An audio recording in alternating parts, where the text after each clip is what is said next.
మరి ఆధ్వర్యంలో నిర్వహించబడుతున్న ఈ కన్యమరియమ్మ పండుగకు మనం ఆహ్వానించగానే మనల్ని ప్రేమించి మన మధ్యకు విచ్చేసినటువంటి మన ప్రీతమ తండ్రి గారు the right reverend K Santosh Prasannarao తండ్రి గారు ముందుకు వచ్చి ఆశీర్లు కావాల్సింది కావాలని మీ అందరి కరతాల ధ్వనుల మధ్య తండ్రి గారిని ఆహ్వానిస్తూ ఉన్నాం. అదే రీతిగా మన ప్రీతమ తల్లి గారు the first lady of the diocese of Nandyal మరి స్థానిక పాస్టరేట్ 1 and 2 యొక్క విమెన్స్ ఫెలోషిప్ ప్రెసిడెంట్ అమ్మగారు, వైస్ ప్రెసిడెంట్ అమ్మగారు, గురుడమ్మగారు దయచేసి వారు కూడా వచ్చి ఆశీర్లు కావాల్సిందిగా ఆహ్వానిస్తున్నాం. అదే రీతిగా పాస్టరేట్ 1 and 2లో పరిచయం జరిగిస్తున్నటువంటి గురువర్యులు వారు కూడా వచ్చి ఈ కార్యక్రమం రెవరెండ్ మాదం భాస్కర్ బాబు గారు ప్రారంభ మమ్మలను church of South India diocese of నంద్యాలను బట్టి కర్నూలు పట్టణంలో ఉన్న క్రైస్ట్ చర్చి సంఘాన్ని బట్టి మీకు స్తోత్రములు ప్రభు. అదే రీతిగా ఈ సంఘాలలో ఉన్నటువంటి మా ప్రియులు, మీ ప్రియ దాసురాలు తండ్రి, ఈ లోకమునకు రక్షకుని అందించినటువంటి తల్లిని జ్ఞాపకం చేసుకులో the right reverend K Santosh Prasannarao తండ్రి గారు, ప్రభా మా వైస్ ప్రెసిడెంట్ బాబు గారు, రెవరెండ్ రాజేంద్ర మేకల బాబు గారిని బట్టి స్తోత్రములు. శిబా గుర్లమ్మ గారు, ఉమెన్ ఫెలోషిప్ ప్రెసిడెంట్ గారిని బట్టి నేను స్తుతిస్తున్నా. ఈ ఉమెన్ ఫెలోషిప్లో ఉన్న వారందరిని బట్టి నైనా మీకు కృతజ్ఞతలు చెల్లిస్తూ ఉన్నాం. ఉదయకాల వేళ నీ సన్నిధిలో నిన్ను ఆరాధించితిమి ప్రభా, శ్రేష్టమైన నీ సందేశాన్ని వింటిమి. అయితే ప్రభా మరొక మారు ఈ యొక్క సెషన్లో మా ప్రియులు ప్రభా తండ్రి గారి ద్వారా తల్లి గారి ద్వారా వినబోతున్న అమూల్యమైనటువంటి విషయాలకై నీకు కృతజ్ఞత ఆస్తుతులు చెల్లిస్తూ ఉన్నాం. ప్రియ తండ్రి, ప్రతి మాట, ప్రతి కీర్తన, ప్రతి ప్రార్థన ప్రభా మా అందరికీ ముఖ్యంగా ఉమెన్ ఫెలోషిప్ బిడ్డలకు మీరు మీ దీవెనకరంగా జరిగించి మీరే మహిమ పొందమని ప్రార్థన చేస్తున్నాం. ఈ కార్యక్రమం అంతటిలో మీ అధ్యక్షతను జరిగించి ప్రభా మీ నామానికి ఘనత మహిమ ప్రభులు ఆరోపించుకోమని మీ చేతుల్లో పెట్టుకుంటూ మా ప్రభును మా రక్షకుడైన యేసుక్రీస్తు నామమున స్తుతించి ప్రార్థించి దీన మనసు తిరిగి వేడుకొంచున్నాం తండ్రి, ఆమేన్.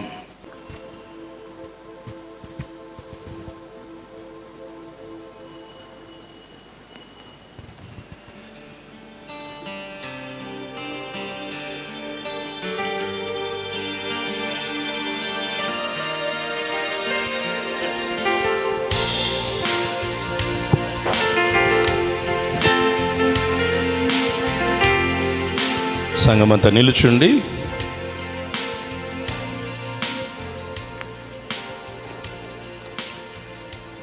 తండ్రి కుమార పరిశుద్ధాత్మ పేరట 2026వ సంవత్సరపు క్రైస్ట్ చర్చ్ పాస్టరేట్ 1 and 2 కన్యమరియమ్మ పండుగను ప్రారంభిస్తుంటున్నాను. ఆమెన్. తండ్రి కుమార పరిశుద్ధాత్మకును తగు స్తుతి మహిమలు కలుగుగాక. ఆదిని ఇప్పుడు ఎల్లప్పుడు అయినట్లు యుగముల నోనుగాక. తండ్రి కుమార పరిశుద్ధాత్మకును తగు స్తుతి మహిమలు కలుగునమే. థ్యాంక్ యూ తండ్రి గారు, థ్యాంక్ యూ తల్లి గారు. ప్రారంభ గీతాన్ని ఆలపిస్తారు. శ్రీలమైత్రి వారి తరపున చిరు సత్కారంతో వారిని మన మధ్యగా ఆహ్వానిద్దాం. శ్రీలమైత్రి వారు రండి. గురుడమ్మ గారు, సెక్రటరీస్ అండ్ ట్రెజరర్స్ ముందుకు వచ్చి తండ్రి గారిని తల్లి గారిని షాల్వాతో అదే రీతిగా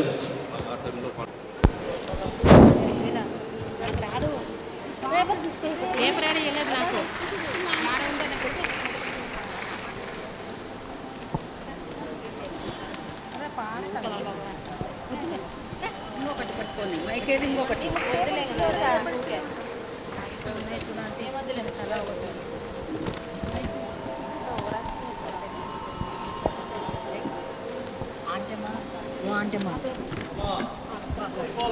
అందాల దేవాలయం ఆనందానికి నిలయం దేవాలయం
ఆనందం అత్యంత విలువైన తండ్రి గారి ప్రసంగం ఆత్మీయతానురాగం అంతులేని ఆనందం దేవాలయం అందాల దేవాలయం ఆనందాల నిలయం అనుదిన ప్రార్థనల సువాసన ధూపం ఆకాశానంటే పరిమళ సుమగంధం అనుదిన ప్రార్థనల సువాసన ధూపం ఆకాశానంటే పరిమళ సుమగంధం అందరినీ ఆకర్షించే గుడి గంటల శబ్దం ఆతృతతో పరుగెత్తే ఆత్మీయ సంఘం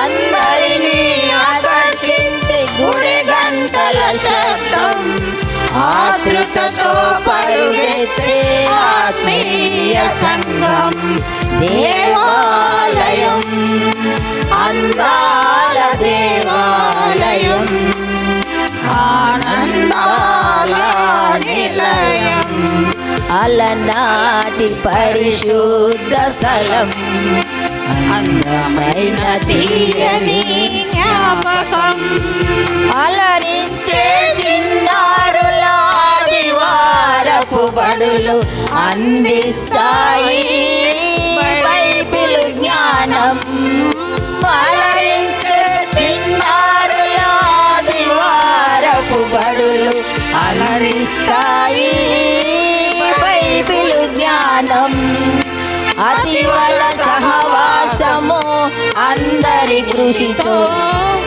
ఆదుకుంటారు నిరుపేదల జీవితం అతివల సహవాసము అందరి కృషితో ఆదుకుంటారు నిరుపేదల జీవితం దేవాలయం అందాల దేవాలయం ఆనందాల నిలయం అలరిస్తాయి పండుగలు ఆనంద సాగరంలో ముంచేస్తాయి అలరిస్తాయి పండుగలు ఆనంద సాగరములో ముంచేస్తాయి ఆహ్వానిస్తాయి వివాహాలు అభివృద్ధి చెందే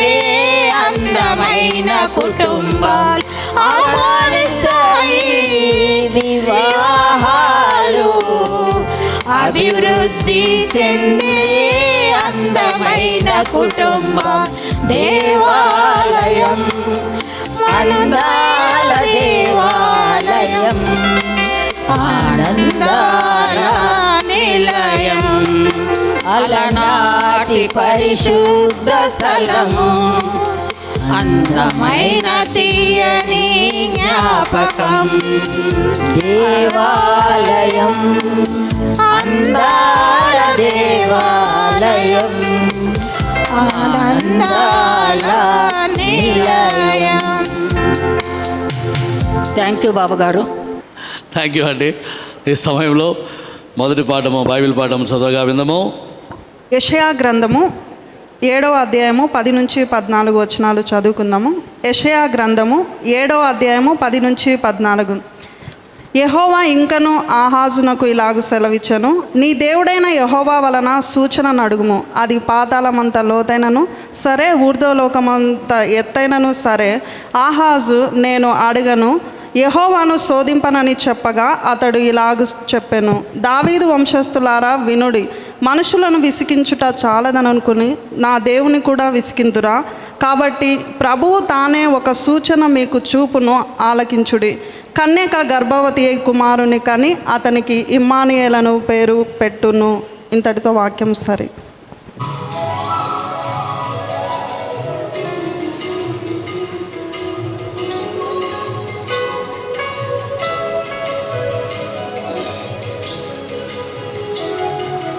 సద్గుణ రాశి ఓ మరియ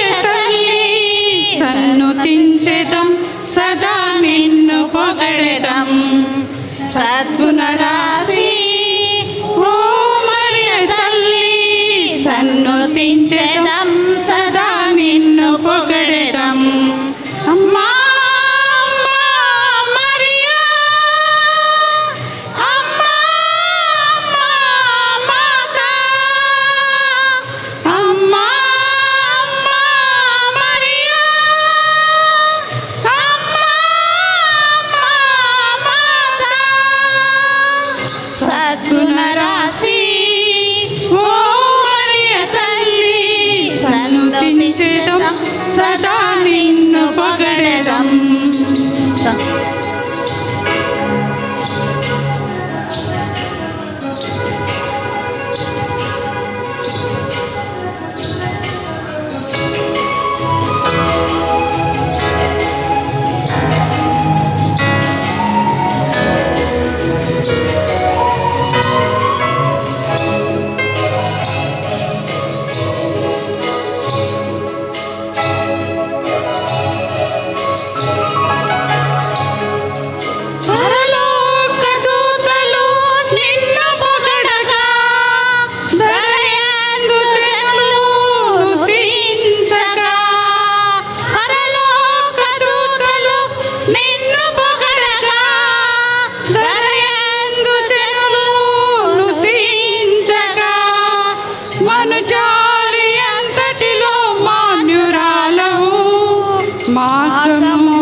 సద్గుణరాశి ఓ మరియ తల్లి సన్నుతించెదం, సదా నిన్ను పొగడెదం.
సద్గుణరాశి ఓ మరియ తల్లి సన్నుతించెదం, సదా నిన్ను పొగడెదం.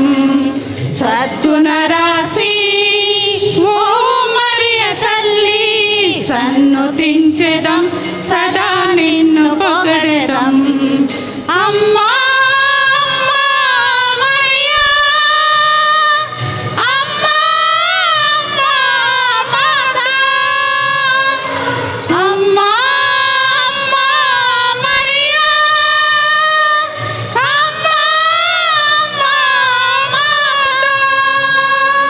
సద్గుణరాశి ఓ మరియ తల్లి సన్నుతించెదం, సదా నిన్ను పొగడెదం. రెండవ బైబిల్ పాఠము మిసెస్ సుహాసిని గురులమ్మ గారు వచ్చి దేవుని యొక్క వాక్యాన్ని చదివి వినిపిస్తారు. అంటే రెండవ పాఠము పరిశుద్ధులైన లూకా రాసిన సువార్త 1వ అధ్యాయము 26వ వచనం నుంచి 38వ వచనం వరకు చదువుకుందాం. పరిశుద్ధులైన లూకా రాసిన సువార్త 1వ అధ్యాయము 26వ వచనం ప్రారంభం. 6వ నెలలో గబ్రియేలు అనే దేవదూత గలిలయలోని నజరేతను ఊరిలో దావీదు వంశస్థుడైన యేసేపును ఒక పురుషునికి ప్రదానం చేయబడిన కన్యక యొద్దకు దేవుని చేత పంపబడెను. ఆ కన్యక పేరు మరియ. ఆ దూత లోపలికి వచ్చి ఆమెను చూచి, దయాప్రాప్తురాలా, నీకు శుభము, ప్రభువు నీకు తోడై ఉన్నాడని చెప్పాను. ఆమె ఆ మాటకు బహుగా తొందరపడి ఆ శుభవచనం ఏమిటో అని ఆలోచించుకొంచుండగా దూత, మరియా, భయపడకు, దేవుని వలన నీవు కృప పొందితివి. ఇదిగో, నీవు గర్భం ధరించి కుమారుని కని ఆయనకు యేసు అను పేరు పెట్టుదు. ఆయన గొప్పవాడై సర్వోన్నతుని కుమారుడు అనబడును. ప్రభు అయిన దేవుడు ఆయన తండ్రి అయిన దావీదు సింహాసనమును ఆయనకిచ్చును. ఆయన యాకోబు వంశస్థులను యుగ యుగములు ఏలును.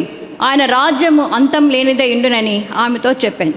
అందుకు మరియా, నేను పురుషుని ఎరగని దాననే ఇదేలాగూ జరుగునని దూతతో అనగా, దూత, పరిశుద్ధాత్మ నీ మీదికి వచ్చును, సర్వోన్నతుని శక్తి నిన్ను కమ్ముకొను గనుక పుట్టబోవు శిశువు పరిశుద్ధుడై దేవుని కుమారుడు అనబడును.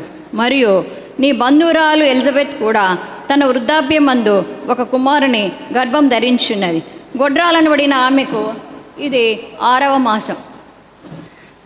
దేవుడు చెప్పిన ఏ మాట ఏనో నిరర్ధకం కానిరదని ఆమెతో చెప్పాను. అందుకు మరియా, ఇదిగో ప్రభు దాసురాలను, నీ మాట చొప్పున నాకు జరుగును గాకనని.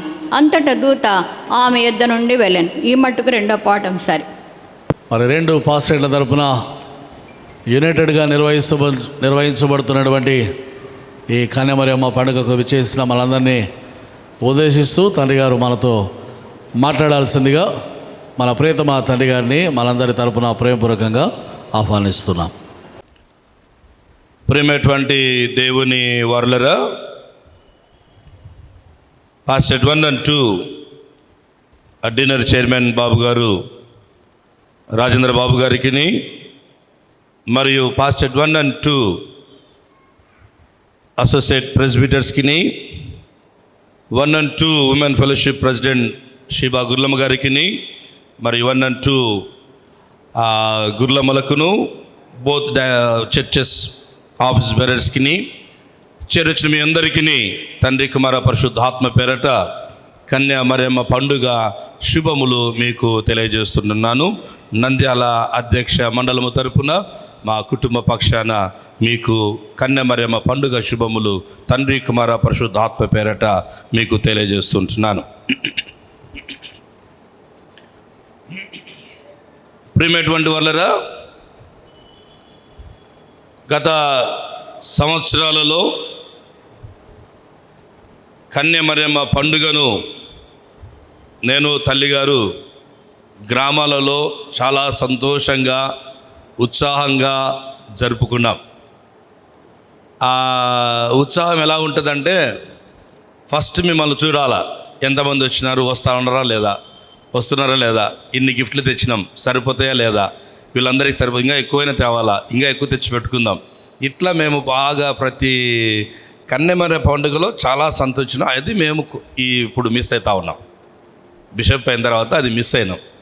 ఏది గిఫ్ట్లు కొనేది, మీకు ఏది నచ్చితే అది కొనాలని ఆశపడ్డాము. నేను తల్లిగారు షాప్ పోవడము, మిమ్మల్ని సాటిస్ఫై చేయాలా, మీ వాక్యం ద్వారా, గిఫ్ట్ ద్వారా, ఫుడ్ ద్వారా బాగా మిమ్మల్ని ప్రోత్సహించాలని బాగా ఆశపడి సేవ చేస్తున్నటువంటి గత 23 సంవత్సరాలు 24 సంవత్సరాలు తర్వాత బిషప్ అయిన తర్వాత ఇది మొదటి కన్యా మరియమ్మ పండుగ కనుక నిన్న రాజేంద్ర బాబు, నందం బాబు వస్తే మేము చాలా మిస్ అయినాం రాజా ఈ పండుగలు అని చెప్తా ఉంటుంది నేను తల్లిగారు.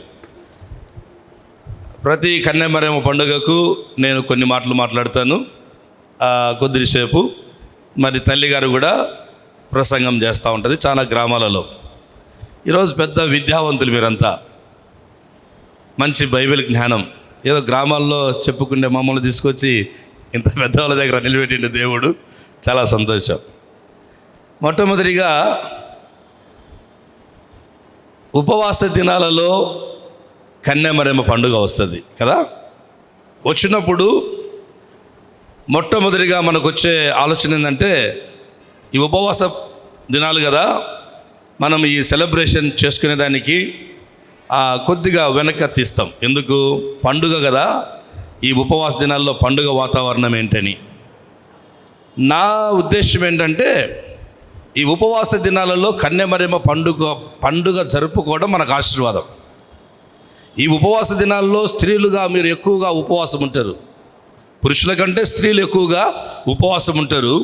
స్త్రీలలో ధన్యురాలైనటువంటి మరియమ్మను ఈ ఉపవాస దినాలలో ఒక స్త్రీగా మీరు ఆమెను జ్ఞాపకం చేసుకోవడం చాలా ఆశీర్వాదకరం.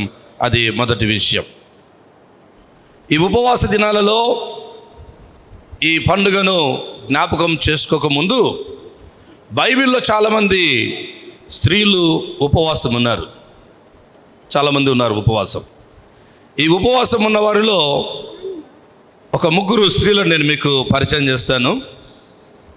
ఒక 5 minutesలో నేను నాది క్లోజ్ చేసేస్తాను.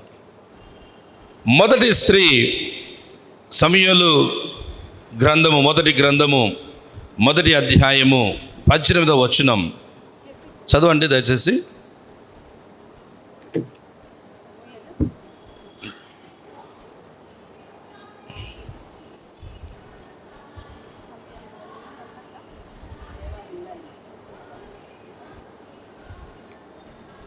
చాలు. ఈ హన్న అన్నటువంటి ఈ స్త్రీ ఉపవాసం ఉన్నట్లు రాయలేదు, ఎన్ని రోజులు ఉపవాసం ఉన్న విషయము అక్కడ వ్రాయబడలేదు. కానీ దుఃఖము మాని భోజనము చేసెను అన్నటువంటి మాటను బట్టి మనము ఈ హన్న అన్నటువంటి ఈమె ఉపవాసం ఉన్నది అనే విషయాన్ని మనము జ్ఞాపకం చేసుకోవచ్చు. ఉపవాసం ద్వారా ఆమె ఏమి పొందింది చెప్పండి? కుమారుణ్ణి పొందింది. ఈ కుమారుడు ఏమయ్యాడు? ఒక ప్రవక్త అయినాడు, న్యాయాధిపతి అయినాడు. ఆమె ఉపవాస ప్రార్థన ద్వారా ఆ వ్యక్తితో ఒక పుస్తకం రాయబడింది. ఏం దీనికి కారణం చెప్పండి? ఉపవాసం. అది ఉపవాసం అంటే. రెండవ స్త్రీని నేను మీకు పరిచయం చేస్తూ ఉన్నాను, ఎస్తేరు. ఈమె ఎన్ని రోజులు ఉన్నది ఉపవాసం? 3 రోజులు ఉంది. మొదట చెప్పినటువంటి ఉపవాసం అది వ్యక్తిగత ఉపవాసం. రెండవ ఉపవాసం ఎవరు? ఆమె ఎస్తేరు. ఈమె ఏమి కలిగి ఉపవాసం ఉన్నది? ఏం చెప్పండి? గురి కలిగి ఉపవాసం ఉన్నది. ఏమి కలిగి? ఉపవాసంలో ఏముండాలా? ఒక గురి కలిగి ఉండాలా. గురి కలిగి ఉపవాసం ఉన్నది. ఈమె ఉపవాసము ఎవరి కోసం ఉన్నది? ఆమె కోసమా?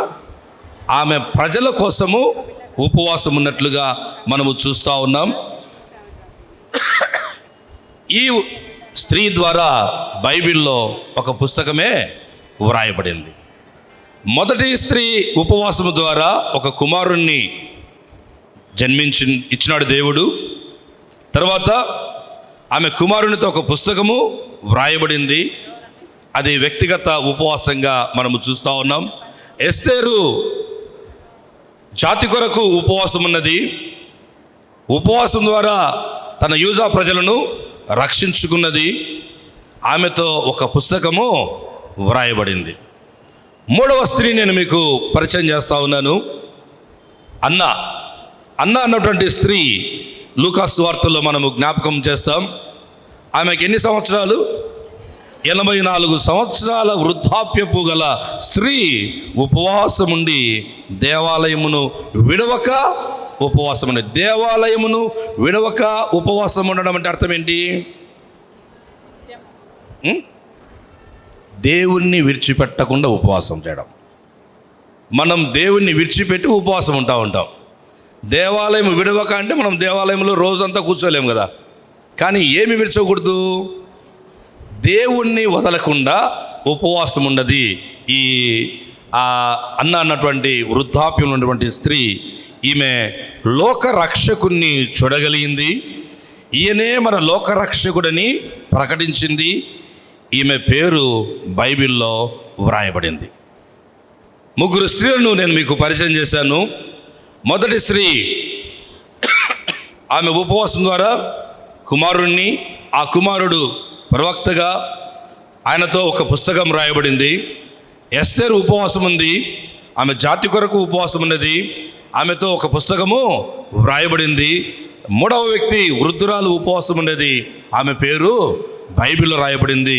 ఈయనే లోకరక్షకుడని ప్రకటించగలిగింది. ఈ 3 వ్యక్తులు స్త్రీలుగా మనము చూస్తూ ఉన్నాం. ఒకరు ఒక భార్యగా, ఒక రాణిగా, ఒక వృద్ధురాలుగా, విధవరాలుగా ఉపవాసం ఉన్నారు. సో మీలో భార్యలు ఉన్నారు, విధవరాళ్ళు ఉన్నారు, కుటుంబ వ్యక్తులుగా ఉన్నారు, కుటుంబానికి మీరు రాణులుగా ఉన్నారు. మీ ఉపవాసము ఒకసారి మిమ్మల్ని మీరు పరీక్షించుకొని ఈ ఉపవాస దినాలలో వీరు ఎటువంటి ఆశీర్వాదాలు పొందారో అటువంటి ఆశీర్వాదాలు పొందడానికి పరిశుద్ధాత్మ దేవుడు మీకు సహాయం చేయనుగాక. ఆమెన్. ప్రభునందు ప్రేమైన వాళ్ళలో మన ప్రియతమ తండ్రి గారు మరి థ్రోట్ ఇన్ఫెక్షన్తో బాధపడుతూ ఉన్నారు. అయినప్పటికీ మనం ఆహ్వానించగానే మన స్త్రీల మైత్రి వారు తల్లుల సమాజం వారు నంద్యాలకు వెళ్ళి తల్లి గారిని ఆహ్వానించగానే వారు సంతోషంగా మరి ఇబ్బందికరంగా ఉన్నప్పటికీ వారు విచ్చేసి చాలా బ్రీఫ్గా అద్భుతమైనటువంటి సందేశాన్ని మనకు అందించినందుకు తల్లి గారికి మనందరి తరపున ధన్యవాదాలు తెలియజేస్తూ ఉన్నాం. రెవరెండ్ బి కాంతారావు బాబు గారు మనల్ని ప్రార్థనలో నడిపిస్తారు. యుగాయుగములకు సజీవుడైన మా పరమ తండ్రి, మీ శ్రేష్టమైన నామానికి వందనాలు, కృతజ్ఞతలు, స్తుతులు, స్తోత్రం చెల్లిస్తున్నాం. కర్నూలు క్రైస్ట్ చర్చి నిన్న శ్రీలమైత్రి వారు 1 శ్రీలమైత్రి వారు కలిసి ఈ కన్యమర్య పండగ చేసుకుంటూ ఇచ్చిన కృపను బట్టి నీకు వేలాది స్తోత్రము. ఈ కన్యమర్య పండగలో మాతో నైనా ప్రభువా మరి కలిసి ఈ పండుగలు ఉత్సహించడానికి మా మధ్యకు ఆహ్వానించిన వెంటనేనైనా ప్రభువా the right reverend Santosh Prasannarao తండ్రి గారు, బ్యూలా తండ్రి గారు మా మధ్యకు మీరు నడిపించినందుకు మీకు వందనాలు చెల్లిస్తున్నాం. చక్కటి ఉపదేశము తండ్రి ప్రభా, స్త్రీలు తండ్రిన ఉపవాసంతో ప్రార్థించినప్పుడు తండ్రి ప్రభా మరి రాజ్యాలు కట్టబడ్డాయి తండ్రి ప్రభా, కుటుంబాలు కట్టబడ్డాయి తండ్రి ప్రభా. అదేవిధంగా తండ్రి ప్రభా ఈ స్త్రీల మైత్రి వారు కూడా తండ్రి ప్రభా ప్రార్థనల ద్వారా తండ్రి ప్రభా రక్షకన్నా ఈ యొక్క సంఘాన్ని తండ్రి ప్రభా ఉన్నతికి తీసుకువెళ్ళటకు మీ కృప దయచేయాలి దేవుడుని. ఈ దినము తండ్రి ప్రభా ఉదయకాలం నుంచి ఇంతవరకు నేను ప్రభా మాతో మీరు ఉండి తండ్రి ప్రభా ఈ కార్యక్రమం నడిపిస్తున్నందుకు నీకు వందనాలు చెల్లిస్తూ ఇక జరగనైన కార్యక్రమం అంతయు నేను ప్రభా మీరే అల్ఫా ఓమెగా నడిపించగల దేవుడు అని యేసునామములో వేడుకొనుచున్నాము తండ్రి. విమెన్ డెవలప్మెంట్ యాక్టివిటీస్ నంద్యాల డయాసిస్లో అనేకం నిర్వహించబడుతూ ఉన్నాయి.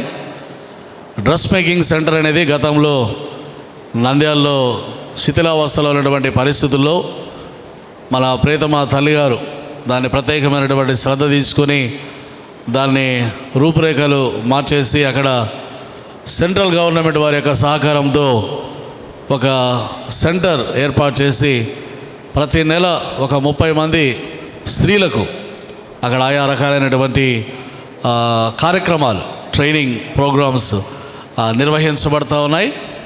ఆ తర్వాత డోన్లో కూడా మరొక మైక్రో స్కిల్ డెవలప్మెంట్ ప్రాజెక్ట్ అనేది అక్కడ కూడా ఏర్పాటు చేయబడింది. ఇక్కడ ప్రస్తుతం మనకు గర్ల్స్ హాస్టల్ ఉండేది మొన్నటి వరకు, అది పూర్తిగా 2-3 సంవత్సరాలుగా నిరుపయోగంగా ఉన్నందున భవనాలన్నీ శిథిలావస్థకు వస్తే వాటన్నిటినీ ప్రస్తుతం పడగొడతా ఉన్నాం. మరి తండ్రి గారి యొక్క దర్శనం ఏమిటంటే అక్కడ వొకేషనల్ కాలేజీ కట్టబడి ప్రస్తుతం అనేటువంటి అలైడ్ హెల్త్ సైన్సెస్ ఏవైతే ఉన్నాయో ఈ ఎక్స్రే అంట, ల్యాబ్ టెక్నీషియన్, ఈ నర్సింగ్ ఇట్లాంటి ఏవేవైతే ప్రోగ్రామ్స్ ఉన్నాయో అవన్నీ ప్రత్యేకంగా విమెన్ డెవలప్మెంట్ కొరకు ఇక్కడ నిర్వహించాలనేది తండ్రి గారి యొక్క ప్రధాన దర్శనంతో ఇక్కడ త్వరలో మరి వొకేషనల్ కాలేజ్ కట్టడానికి ప్రపోజల్స్ ఆల్రెడీ తీసుకోవడం జరిగింది. నందికొట్కూరులో కూడా అదే రకంగా వొకేషనల్ కాలేజ్ మరి ప్రారంభించడానికి వచ్చే అకాడమిక్ ఇయర్ నుండి ఏర్పాట్లు జరుగుతూ ఉన్నాయి. నంద్యాలలో already bishop Bunyan Joseph junior college ఆధ్వర్యంలో every year more than 100 ANMs అక్కడ ట్రైన్ అప్ అవుతూ ఉన్నారు. రానున్న దినాల్లో GNM వంటి కోర్సెస్ ద్వారా ఇంకా చాలామంది నర్సింగ్ ట్రైనింగ్ మన ముఖ్యంగా రూరల్ గర్ల్స్ ఎవరైతే ఉంటున్నారో సరైనటువంటి ఆపర్చునిటీస్ లేక అలాంటి వారిని ప్రయోజకులుగా తీర్చిదిద్దాలన్న ఉద్దేశంతో తల్లిగారి యొక్క ఆధ్వర్యంలో అక్కడ ప్రోగ్రాం త్వరలో ప్రారంభం కాబోతూ ఉంది. మరొక ప్రోగ్రాం సినాడ్ ద్వారా, CSI సినాడ్ ద్వారా ఈ దినాల్లో ఇంటిలోనే బెడ్ రిడన్గా ఉంటారు కొంతమంది పేషెంట్స్, వారిని 24/7 మనం చూసుకోలేం. అందుకోసమని ప్రత్యేకంగా హెల్పర్స్ని ఏర్పాటు చేసుకుంటున్నారు. వాళ్ళకు హెల్త్ సంబంధంగా అవేర్నెస్ ఉండాలి, ట్రైనింగ్ ఉండాలి. At the same time morning to evening చూసుకోవడం. ఇప్పుడు ఒక్కొక్కరిని కర్నూలులో 20,000 పెట్టి ఉదయం నుండి సాయంకాలం వరకు, మళ్ళీ రాత్రి అంతా చూసుకోవడానికి ఒక 20,000 పెట్టి అట్లా వ్యక్తుల్ని పెట్టుకుంటూ ఉన్నారు. దాని కొరకు CSI సినాడ్ వారి ఆధ్వర్యంలో మొన్ననే 30 మందికి అలాంటి ట్రైనింగ్ నిర్వహించడానికి నంద్యాలలో సెంటర్ ఏర్పాటు చేయడం జరిగింది. 30 మంది మరి యవనస్తులు అందులో ట్రైనింగ్ అవుతూ ఉన్నారు. ఒక 2 నెలల తర్వాత వారు పూర్తి గవర్నమెంట్, సెంట్రల్ గవర్నమెంట్ సినాడు వారు ఇచ్చే సర్టిఫికేట్తో సర్టిఫైడ్ హెల్త్ వర్కర్స్గా వాళ్ళు ఉంటారు. నెలకు 20,000 సంపాదించుకునేలా వారిని తీర్చిదిద్దుతూ ఉన్నారు. ఇవన్నీ తల్లిగారు దేవుడు వారికి ఇచ్చిన దర్శనం ద్వారా ముఖ్యంగా విమెన్ ఎంపవర్మెంట్ కొరకు చేపడుతున్నటువంటి కార్యక్రమాలు. భవిష్యత్తులో ఇంకా అనేకమైనటువంటి దర్శనాలతో ముందుకు వెళ్తూ ఉండగా దయచేసి తల్లిగారిని వారి కుటుంబాన్ని మీ ప్రార్థనలో జ్ఞాపకం చేసుకోవాల్సిందిగా, ముఖ్యంగా వారి ప్రయాణాలు తీవ్రమైన అనేక ప్రాంతాల్లో పర్యటిస్తూ ఉండగా వారి ప్రయాణాల్లో వారి దేవుని కాపుదల కింద వారు భద్రపరచబడాలని మీ అనుదిన ప్రార్థనలో వారిని జ్ఞాపకం చేసుకోవాల్సిందిగా మనవి చేస్తున్నాం. ఇది విమెన్ ఎంపవర్మెంట్ గురించి. అపార్ట్ ఫ్రమ్ దిస్ అనేకమైనటువంటి చర్చెస్ కట్టబడుతున్నాయి, అనేకమైనటువంటి పార్సనేజెస్ కట్టబడుతూ ఉన్నాయి, షాపింగ్ కాంప్లెక్స్లు కట్టబడుతూ ఉన్నాయి. తండ్రి గారు వచ్చిన తర్వాతనే మన చర్చి టవర్ పనులు మనం ప్రారంభిస్తూ ఉన్నాం. ప్రభు చిత్తమైతే వచ్చే నెలలో ఫంక్షన్ హాల్ కంప్లీట్గా సెంట్రలైజ్డ్ ఏసీ ఫంక్షన్ హాల్ కింద పైన 2 పోర్షన్స్ మనం కట్టడానికి ఆల్రెడీ ప్రపోజల్స్ తీసుకుంటూ ఉన్నాం. ప్రభు చిత్తమైతే డైనింగ్ హాల్ మన దగ్గర స్కూల్ ఉంది, పాస్టేట్ 1 ఆధ్వర్యంలో నిర్వహించబడుతున్నటువంటి స్కూల్. ఆ బిడ్డలకు డైనింగ్ హాల్ అవసరం అన్న ఉద్దేశంతో మరి డైనింగ్ హాల్ పూర్తవుతూ ఉంది. ప్రభు చిత్తమైతే 2-3 వారాల్లో తల్లి గారి చేతుల మీదుగా దాన్ని ప్రారంభించడం జరుగుతుంది. ఇవన్నీ డయాసిస్లో జరుగుతున్నటువంటి development activities. At the same time సాతాను కూడా తన పని తాను చేసుకుంటూ పోతూ ఉంటుంది. వ్యతిరేకతలు వస్తూ ఉంటాయి, తొందరలు వస్తూ ఉంటాయి. అయినప్పటికీ ఒకే ఒక వాగ్దానం దేవుడిచ్చింది, నీకు విరోధంగా రూపొందించబడిన ఏ ఆయుధము వర్ధిల్లదు. కాబట్టి ఆ రీతిగా తండ్రి గారు తల్లి గారు మరి ముందుకు వెళ్తూ ఉండగా వారిని మీ అనుదిన ప్రార్థనలో జ్ఞాపకం చేసుకోవాల్సిందిగా మనం చేస్తూ, ముఖ్యంగా విమెన్ ఎంపవర్మెంట్ కోసం తండ్రి గారు తల్లి గారు చేస్తున్న కృషిని బట్టి మనందరి తరపున వారికి మా ధన్యవాదాలు తెలియజేస్తూ ఉన్నాం. ఎంతో ఆనందంబు వింతగా ఈ కన్యమరియ పండుగ రోజు, స్త్రీలంతా యేసుని చెంత ఐక్యంగా చేరి స్వాంతంబున స్వామిని ప్రార్థింతము. ఎంతో సంతోషంబు ఎంతో ఆనందంబు వింతగా ఈ కన్యమరియ పండుగ రోజు, అధ్యక్షాభివృద్ధికి సాయపడుటకు సంఘాలు సరిగా నడుచుట విధి అని మరువకుందము. సంతోష్ తండ్రి గారి మాదిరి అందరికీ సాక్ష్యమై ఉండవలెను స్వామి పేరా. ఎంతో సంతోషంబు ఎంతో ఆనందంబు వింతగా ఈ కన్యమరియ పండుగ రోజు, మాదిరిగా జీవించుట మన విధి అని మది నుంచి బ్యోలా తల్లి గారి మనసునంతము. దక్షిణిండియా సేవ చేయో మనమెల్లరము, సోదరి మనులందరికీ వందనములు. ఎంతో సంతోషంబు ఎంతో ఆనందంబు వింతగా ఈ కన్యమరియ పండుగ రోజు, కన్యామరియమ్మ పండుగను మనమంతం పరిశుద్ధముగా దాని మనసునంతము. నిరంతర ఏర్పాటది మరణించే తుదిదాకా స్త్రీలందరినీ సంఘములో చేర్చవలెను. ఎంతో సంతోషంబు ఎంతో ఆనందంబు వింతగా ఈ కన్యమరియ పండుగ రోజు, ఎంతో సంతోషంబు ఎంతో ఆనందంబు వింతగా ఈ కన్యమరియ పండుగ రోజు. దేవుని యొక్క సందేశాల అనంతరము మన మధ్యకు డాక్టర్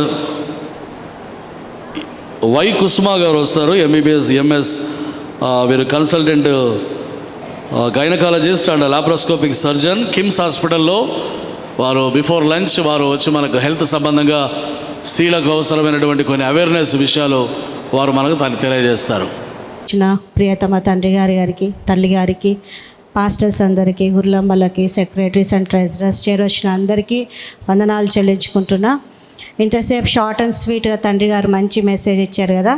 3 విమెన్స్ వారి గురించి ఉపవాసం గురించి మనకి మంచిగా మెసేజ్ ఇచ్చారు. ఇప్పుడు తల్లిగారు మనకి ఇంకా ఆత్మీయంగా బలపరచాలని చెప్పి ఇంకా మంచి మెసేజ్ ఇవ్వాలని చెప్పి తల్లిగారిని ఆహ్వానిస్తున్నాం. వెల్కమ్ తల్లిగారు. ముందుగా ఈ యొక్క కన్యమరియమ్మ పండుగ దినాన చేరి వచ్చినటువంటి స్త్రీలందరికీ ప్రభు పేరట శుభములను తెలియచేస్తూ ఉంటున్నాను. అదేవిధముగా ఇంత చక్కటి అవకాశాన్ని ఆ దేవాది దేవుడు నాకు అనుగ్రహించినందులకై దేవాది దేవునికి కృతజ్ఞతాస్తుతులు, వందనాలు, స్తోత్రాలు చెల్లించుకుంటున్నాను.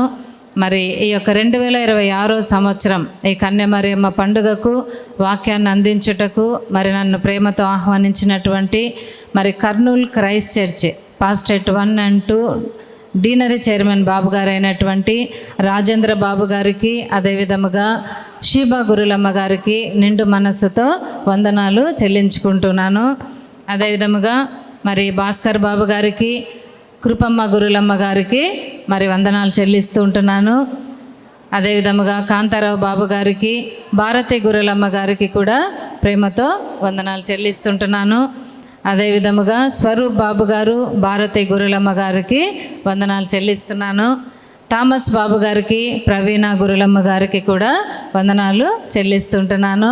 చేరి వచ్చినటువంటి మీ అందరికీ ప్రభు పేరట శుభములు తెలియచేస్తూ, అదేవిధముగా పాస్టెట్ 1 and 2 సెక్రటరీ ట్రెజరర్ గారులైనటువంటి విజయలక్ష్మి అమ్మగారికి, లలితమ్మ గారికి, చంద్రకళ అమ్మగారికి, మనోరంజని అమ్మగారికి, అదేవిధముగా ఇంకా పాస్టెట్ కమిటీ మెంబర్స్ అందరికీ, స్త్రీల మైత్రి సభ్యులందరికీ కూడా మరి రిటైర్ అయినటువంటి గురులమ్మ గారులు మీకందరికీ కూడా ప్రభు పేరట వందనాలు, శుభములు తెలియచేస్తూ ఉంటున్నాను. మరి మనం ఈరోజు వాక్యంలోనికి వెళ్ళే ముందు అందరం తలలు వంచినట్లయితే ఒక చిన్న ప్రార్థన చేసుకొని వాక్యాన్ని మనం ధ్యానం చేసుకుందాం.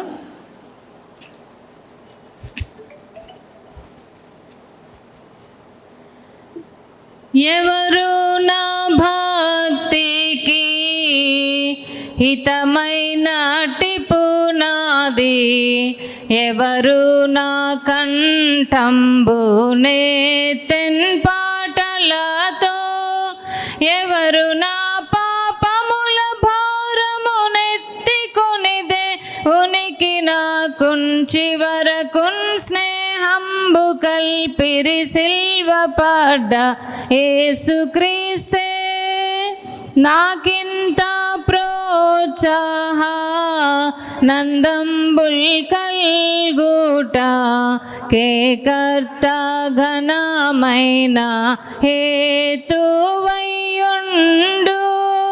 నాకు గలయున్నత కతమ్మే నాదుడగును నేను మరియు శ్రీకరంబగు నామమేది సిల్వ పడ్డ యేసుక్రీస్తే నాకింత ప్రోత్సాహ నందంబుల్ కల్గుట కేకర్త ఘనమైన హేతువయ్యుండు. మమ్మల్ని ఎంతగానో ప్రేమిస్తున్న మా ప్రియ పరలోకపు తండ్రి, గొప్ప దేవ, పరిశుద్ధుడా, మీ ఘనమైన శ్రేష్టమైనటువంటి నామమునకు ప్రభువా, ఈ యొక్క మధ్యాహ్న కాల సమయమందు మరి కర్నూలు క్రైస్ట్ చర్చ్ అయినటువంటి పాస్టెట్ 1 and 2లో జరుగుతున్నటువంటి ఈ యొక్క కన్యమరియమ్మ పండుగను ప్రభువా పురస్కరించుకొని స్త్రీలుగా ఉన్నటువంటి మేమందరము కూడా చేరి ప్రభువా ఈ విధముగా కొద్ది నిమిషాలు మీ వాక్యాన్ని ధ్యానం చేసుకొనుటకు మేము సిద్ధపడి కూర్చొని ఉంటుండగా మమ్మల్ని అందరినీ కూడా మీ పరిశుద్ధాత్మ శక్తి చేత నింపుమని వేడుకుంటున్నాం. మా హృదయాలను తెరవండి, మరి ఒక్కసారి మీ వాక్యముతో మా హృదయాలను నింపుమని వేడుకుంటున్నాం. మేమందరము కూడా ప్రభా చేరి వచ్చిన మాతో ఈ మధ్యాహ్న కాల సమయమందు మీరు ఏమైతే మాట్లాడాలని ఆశపడుతున్నారో తండ్రి, ఆ శ్రేష్టమైన వాక్కులను మరి ఒకసారి మాకు వినిపించి ఆధ్యాత్మికముగా మమ్మల్ని అందరినీ కూడా బలపరచుమని యేసు నామంలో ప్రార్థించి వేడుకుంటున్నాం తండ్రి, ఆమేన్.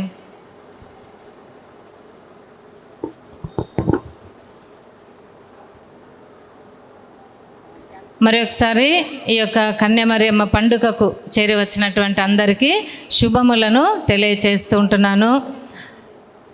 మన యొక్క చర్చ్ ఆఫ్ సౌత్ ఇండియా సిఎస్ఐలో మనమందరం కూడా ఉమెన్ ఫెలోషిప్లో దగ్గర 5 పండుగలు మనం చేసుకుంటాం. తెలుసు కదా మా అందరికీ. అందరం కూడా 5 పండుగలు ప్రతి సంఘములో, అవి గ్రామ సంఘాలు కానివ్వండి, పెద్ద పెద్ద సంఘాలు కానివ్వండి, సిటీలో ఉన్నటువంటి చర్చెస్ కానివ్వండి, అందరం కూడా 5 పండుగలు ఉమెన్ ఫెలోషిప్ మనం చేసుకుంటాం. అందులో రెండవదిగా కన్యమరియమ్మ పండుగను మనం చేసుకుంటాం. మార్చి నెల మొదటి శుక్రవారము ప్రపంచ ప్రార్థనా దినం జరుపుకుంటాం. మార్చి నెల 25వ తారీఖున కన్యమరియమ్మ పండుగ జరుపుకుంటాం. సెప్టెంబర్ నెల 2వ ఆదివారం రోజున ఉమెన్ సండే జరుపుకుంటాం. నవంబర్ నెల మొదటి ఆదివారం రోజున గర్ల్ చైల్డ్ ప్రోగ్రాం, నవంబర్ నెల చివరి వారంలో లీస్ట్ కాయన ఆరాధన జరుపుకుంటాం. ఇవన్నీ కూడా స్త్రీల మైత్రి పండుగలు మనం ఎందుకు ఇవన్నీ జరుపుకుంటాము అంటే, పాత నిబంధన కాలంలో ఇశ్రాయేలీలు కూడా దేవుణ్ణి స్తుతించడానికి కొన్ని పండుగలను ఏర్పాటు చేసుకొని ఏదో ఒక పండుగ పెట్టుకొని వాళ్ళు దేవుణ్ణి ఆరాధించేవాళ్ళు, స్తుతించేవాళ్ళు, కీర్తించేవాళ్ళు.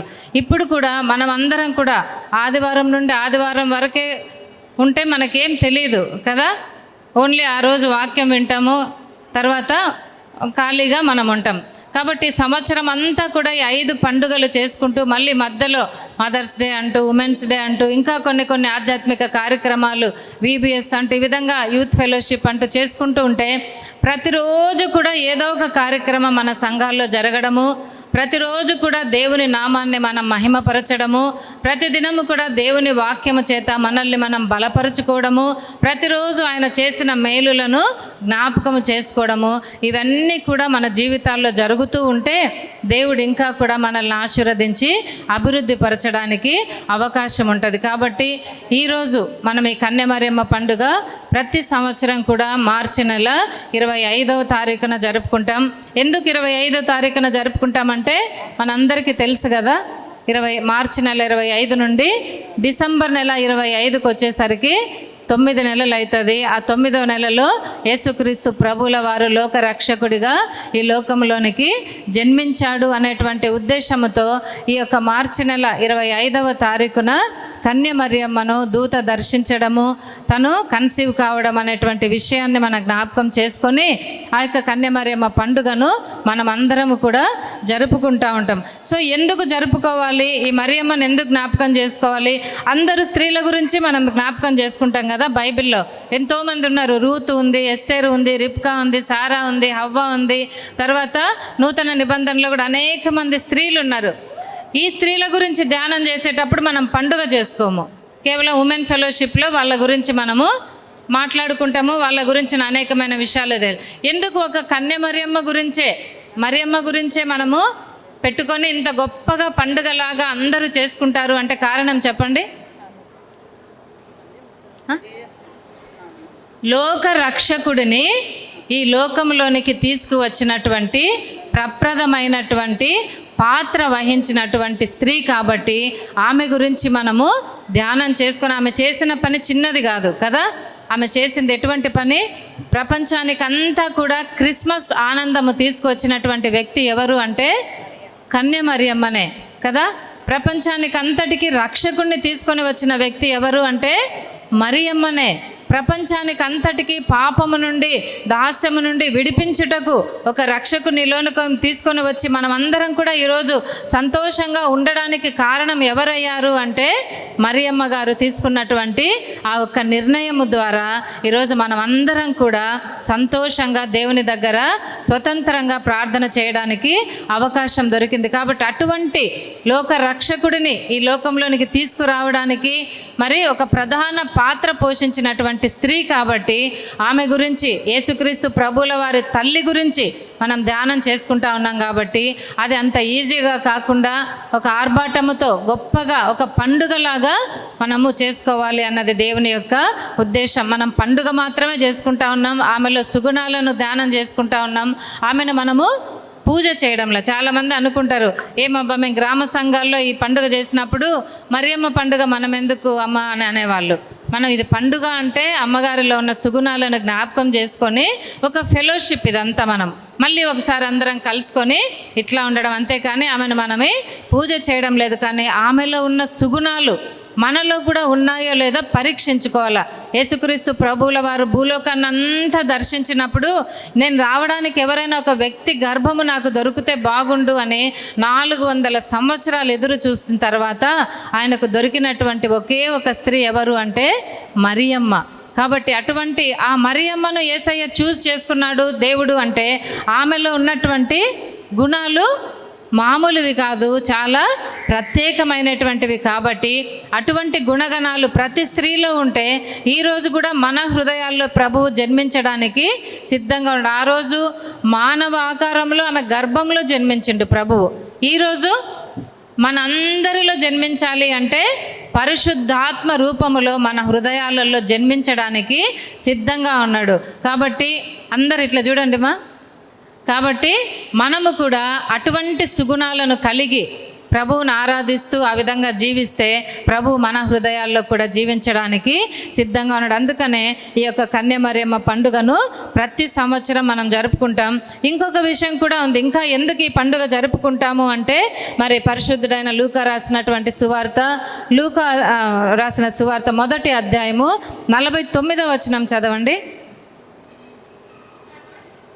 సర్వశక్తిమంతుడు నాకు గొప్ప కార్యములు చేసెను గనుక ఇది మొదలుకొని అన్ని తరముల వారు నన్ను ధన్యురాలు అని అందురు. ఏమంటా ఉంది? మరియమ్మనే స్వయంగా చెప్తా ఉంది. ఏమంటా ఉంది? దేవాది దేవుడు నా జీవితంలో గొప్ప కార్యాలు చేశాడు కాబట్టి అన్ని తరముల వారు, ఏ తరముల వారు? All generations. ఎప్పుడు ఆ మరియమ్మని ఎప్పుడైతే దూత దర్శించిందో, ఆమె గర్భములో ఈ కార్యము జరగబోతా ఉందో ఆ రోజు నుండి ఈ రోజు వరకు కూడా అన్ని తరముల వారు నన్ను ధన్యురాలు అని అందురు అని మరియమ్మ ఆ రోజే స్టేట్మెంట్ ఇచ్చింది. అందుకే మనం చేయబోయే పండుగ పేరు కూడా ఏముంటుంది చెప్పండి? ధన్యురాలైన కన్య మరియమ్మ పండుగ అని మనం బోర్డు పెట్టుకుంటాం ప్రతిసారి కూడా. కాబట్టి ఒక ధన్యురాలిగా అన్ని తరముల వారు నన్ను ధన్యురాలు అని అందరూ అని అన్నింది అంటే ఈ రోజు వరకు కూడా, ఆ రోజు నుండి ఈ రోజు వరకు కన్య మరియమ్మను మన జ్ఞాపకం చేసుకుంటూ ఆమెలో ఉన్నటువంటి సుగుణాలను మనం ప్రైజ్ చేస్తూ ఆ విధంగా మనం జీవిస్తూ ఆ ధన్యురాలేటువంటి ఆ జాబితాలో మనము కూడా ఉండాలి అన్నది దేవుని యొక్క ఉద్దేశమై ఉంటా ఉన్నది. అందుకనే ప్రతి సంవత్సరం కూడా ఈ యొక్క పండుగను మనం జరుపుకుంటూ ఉంటాము. కాబట్టి మనందరికీ తెలుసు బైబిల్లో స్త్రీల పాత్ర చాలా ప్రాముఖ్యమైనది అని మనందరికీ తెలుసు. ఎందుకంటే ఏ స్త్రీ ద్వారా అయితే ఈ లోకంలోనికి పాపం ప్రవేశించిందో ఆ స్త్రీని దేవుడు నిర్మూలన చేయకుండా, ఆ స్త్రీని దేవుడు పక్కన పెట్టకుండా, ఆ స్త్రీని దేవుడు శపించి ఇంకా నీ దేంట్లో కూడా నీ ఇన్వాల్వ్మెంట్ లేదు అని పక్కన పెట్టకుండా అదే స్త్రీ ద్వారా లోకానికి రక్షకుడిని కూడా తీసుకొని వచ్చాడు. అంటే దేవుని దృష్టిలో స్త్రీలకు చాలా ప్రత్యేకమైనటువంటి స్థానాన్ని కలిగి ఉన్నవారం మనమందరం. కాబట్టి మనమందరం కూడా చాలా అదృష్టవంతులు. ఎప్పుడు కూడా అనుకోవద్దండి, ఎందుకబ్బా ఈ స్త్రీగా పుట్టానే నేను ఇట్లా పుట్టడం వల్ల ఈ పనులు, ఈ కష్టాలు, ఈ హెల్త్ ప్రాబ్లమ్స్ ఇవన్నీ నాకెందుకు, ఎందుకు ఈ కష్టాలు అని ఎప్పుడు అనుకోవద్దండి. ఎందుకంటే దేవుని దృష్టిలో మనం ఉన్నాము, ఆయన సృష్టిలో మనం ఉన్నాము, ఆయన ఆలోచనల్లో మనం ఉన్నాము. అందుకనే ఆది కాండము నుండి ప్రకటన గ్రంథం వరకు స్త్రీలను ఎక్కువగా ప్రభువు వాడుకున్నాడు, ఆశీర్వదించాడు, అభివృద్ధి పరిచాడు. స్త్రీలను ఎక్కువగా మనల్ని ఒక మెయిన్ పాయింట్లోనే మనల్ని ఉంచినట్లుగా మనం చూస్తూ ఉన్నాము. కాబట్టి స్త్రీలుగా మనకున్నటువంటి ఆ ప్రత్యేకమైనటువంటి స్థానాన్ని బట్టి నిజంగా దేవునికి మనము ఎంతగానో కృతజ్ఞతాస్తుతులు చెల్లించే వారమై ఉంటాం. సో ఇక్కడ ఈ కన్యమరియమ్మ పండుగ మనం చేసుకునేటప్పుడు ఒక పాయింట్ ఏంటంటే ఈమె కన్యకగా ఉండి గర్భము ధరించింది కదా. కన్యకగా ఉండి అంటే పురుషునితో ప్రమేయము లేకుండా సైన్స్కి కూడా విరుద్ధంగా ఆమె గర్భము ధరించి లోక రక్షకుణ్ణి ఈ లోకంలోనికి తీసుకొని వచ్చింది. రెండవదిగా యేసుక్రీస్తు ప్రభువుల వారి యొక్క రాకని ముందుగా సిద్ధపరచడానికి ఒక వృద్ధురాలైనటువంటి ఎలిజబెత్ గర్భములో కూడా యోహాను ప్రవక్తను దేవుడు ఈ లోకంలోనికి పంపాడు. అంటే ఈ కన్యమరియమ్మ పండుగలో ఈ ఇద్దరు స్త్రీలు చాలా ప్రాముఖ్యమైన వాళ్ళు. ఒక కన్యక గర్భము ధరించడము, ఒక వృద్ధురాలు గర్భము ధరించడం. అంటే రెండు కూడా పరిశుద్ధాత్మ కార్యాలు. అంటే కన్యక గర్భము ధరించడము సృష్టిలో అది లేదు. వృద్ధురాలు అంతా ఆమె స్త్రీతత్వం అంతా ఉడిగిపోయిన వృద్ధురాలు గర్భము ధరించడం అనేది లోకంలో లేదు. అంటే అసాధ్యమైనవి జరిగినటువంటి పీరియడ్ ఇది. కాబట్టి దేవుని దృష్టిలో దేవునికి అసాధ్యమైంది ఏది లేదు అని మనం జ్ఞాపకం చేసుకొని ఈ పండుగలో మనము కూడా ఇక్కడ కూర్చున్న వాళ్ళల్లో ఎటువంటి కష్టతరమైన పరిస్థితుల్లో మనం వెళ్తున్నప్పటికీ ఎవరు ఈ ప్రాబ్లమ్స్ నావి సాల్వ్ చేయలేరు, ఎవరు దీన్ని తీయలేరు అని ఎవరైతే అనుకొని నిర్లిప్తంగా మరి ఎంతో డల్గా కూర్చొని ఉన్నారో, ఎంతో నిరుత్సాహంతో ఉన్నారో వారందరితో ప్రభు మాట్లాడుతూ ఉన్నాడు. ఒక కన్యక గర్భాన్ని నేను తెరిచాను, వృద్ధురాలి గర్భాన్ని నేను వాడుకున్నాను, నాకు అసాధ్యమైనది ఏదైనా ఉండునా అని దేవుడే ప్రశ్నిస్తూ ఉన్నాడు. కాబట్టి దేవునికి అసాధ్యమైనది ఏది లేదు అని ఈ కన్యమరియమ్మ పండుగ ద్వారా మనమందరం గ్రహించుకొని ఈరోజు మీరు కూర్చున్న వాళ్ళందరూ కూడా మీ మీ జీవితాలలో ఎటువంటి పరిస్థితుల్లో, ఏ కష్ట నష్ట శ్రమలలో మీరు వెళ్తూ ఉన్నా కూడా ఈరోజు ప్రభువు నాకు అప్పగించండి. ప్రభువా, అటువంటి గొప్ప కార్యాలు చేశావు, ఈరోజు నా జీవితంలో కూడా గొప్ప కార్యము చెయ్యి అని ప్రార్థనాపూర్వకముగా ఈ వాక్యాన్ని మనం ధ్యానించినట్లయితే దేవుని యొక్క దీవెనలు మనం పొందుకోవడానికి అవకాశం ఉంటుంది. సో ఈ మరియమ్మ పండుగ రోజు మన జ్ఞాపకం చేసుకుంటూ, మరియా అంటే అర్థం ఏం చెప్పండి? మరియా అంటే చేదు అనే అర్థము కదా. ఆ చేదైనటువంటి అర్థము కలిగినటువంటి మరియమ్మ చేదైన తన జీవితంలోనికి దేవుణ్ణి, యేసుక్రీస్తు ప్రభువుల వారిని ఆహ్వానించడం ద్వారా ఆమె జీవితం ఏమైపోయింది చెప్పండి? మధురమైన మరియమ్మగా మారిపోయింది కదా. ఆమె పేరు అర్థము చేదు అనేటువంటి అర్థాన్ని ఇస్తుంది. ఎప్పుడైతే ఆ చేదైన తన జీవితంలోనికి దేవాది దేవుణ్ణి ఆహ్వానించిందో ఆమె జీవితం ఏమైపోయింది? మధురం అయిపోయింది. సో ఈరోజు కూడా మన జీవితాలలో కూడా పేర్లేమో అందంగా ఉంటాయి, మన పేర్లు కదా, వాటి అర్థాలు కూడా అందంగా ఉంటాయి. కానీ ఆ పేర్లకు అర్థాలకు విరుద్ధంగా మన జీవితం పోతూ ఉంటుంది ముందుకి కదా.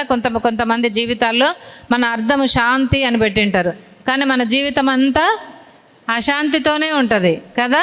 ఇంకా అట్లా ఎన్నో పేర్లు మనం అనుకుంటే కొంతమంది ఎన్నో ఇంకా మనం చెప్పడానికి లేదు. కాబట్టి అటువంటి పేర్లు కలిగినటువంటి మన జీవితాల్లో ఏ విధముగా అయితే నెగిటివ్గా మన జీవితం పోతా ఉందో మనం ఏం చేయాలంటే మరియమ్మలాగా మన జీవితాన్ని దేవుని చేతిలో పెట్టినట్లయితే మనందరి జీవితాల్లో కూడా మధురంగా ఉండడానికి అవకాశం ఉంది అని మరియమ్మ ద్వారా మనము నేర్చుకుంటా ఉన్నాం. రెండవదిగా చూసినట్లయితే ఇంకా ఆమెలో ఉన్నటువంటి ఇంకా సుగుణాలు ఏమున్నాయంటే, స్త్రీలలో నీవు ఆశీర్వదింపబడిన దానవు అని ఒక స్త్రీ మరి ఒక స్త్రీకిని పొగుడుతూ ఉంది ఇక్కడ. మరియమ్మ ఎటువంటి స్త్రీ అంటే, గబ్రియేలు దూత ఫస్ట్ రాగానే ఏమంటా ఉంది? దయాప్రాప్తురాల, నీకు శుభము, దేవుని వల్ల నీవు కృప పొందితివి. ఒక స్త్రీ జీవితం ఎట్లా ఉందంటే ఇక్కడ ఒక యవనస్తురాలు ఆమె, ఒక పురుషునికి ప్రధానము చేయబడినటువంటి స్త్రీ ఆమెతో దేవదూత వచ్చి ఒక మంచి మాట మాట్లాడుతుంది. ఏమంటా ఉంది? దయాప్రాప్తురాల, నీకు శుభము, దేవుని వల్ల నీవు కృప పొందితివి అని ఒక దూత చేత ప్రశంసింపబడి దేవుని యొక్క వర్తమానాన్ని అందుకున్నటువంటి స్త్రీ మరియమ్మ. రెండవదిగా చూస్తే ఒక వృద్ధురాలు మరియమ్మను ఫేస్ చేసినప్పుడు ఏమంటా ఉంది? స్త్రీలలో నీవు ఆశీర్వదింపబడిన దానవు అంటే అందరి చేత, దేవుని చేత కృప పొందింది, దేవదూత చేత పొగడబడింది, స్త్రీలలో నీవు ఆశీర్వదింపబడిన దానవు అని ఒక స్త్రీని ప్రోత్సాహకరమైనటువంటి మాటలను కూడా ఆమె ఒక యవ్వన దశలో పొందుకునింది. ఈరోజు కూడా మన జీవితాలు ఇన్ని సంవత్సరాలైంది, మనం ఎవరి చేత పొగడబడతా ఉన్నాం? మనల్ని చూడగానే ఎవరికైనా అటువంటి భావన వస్తూ ఉందా లేదా?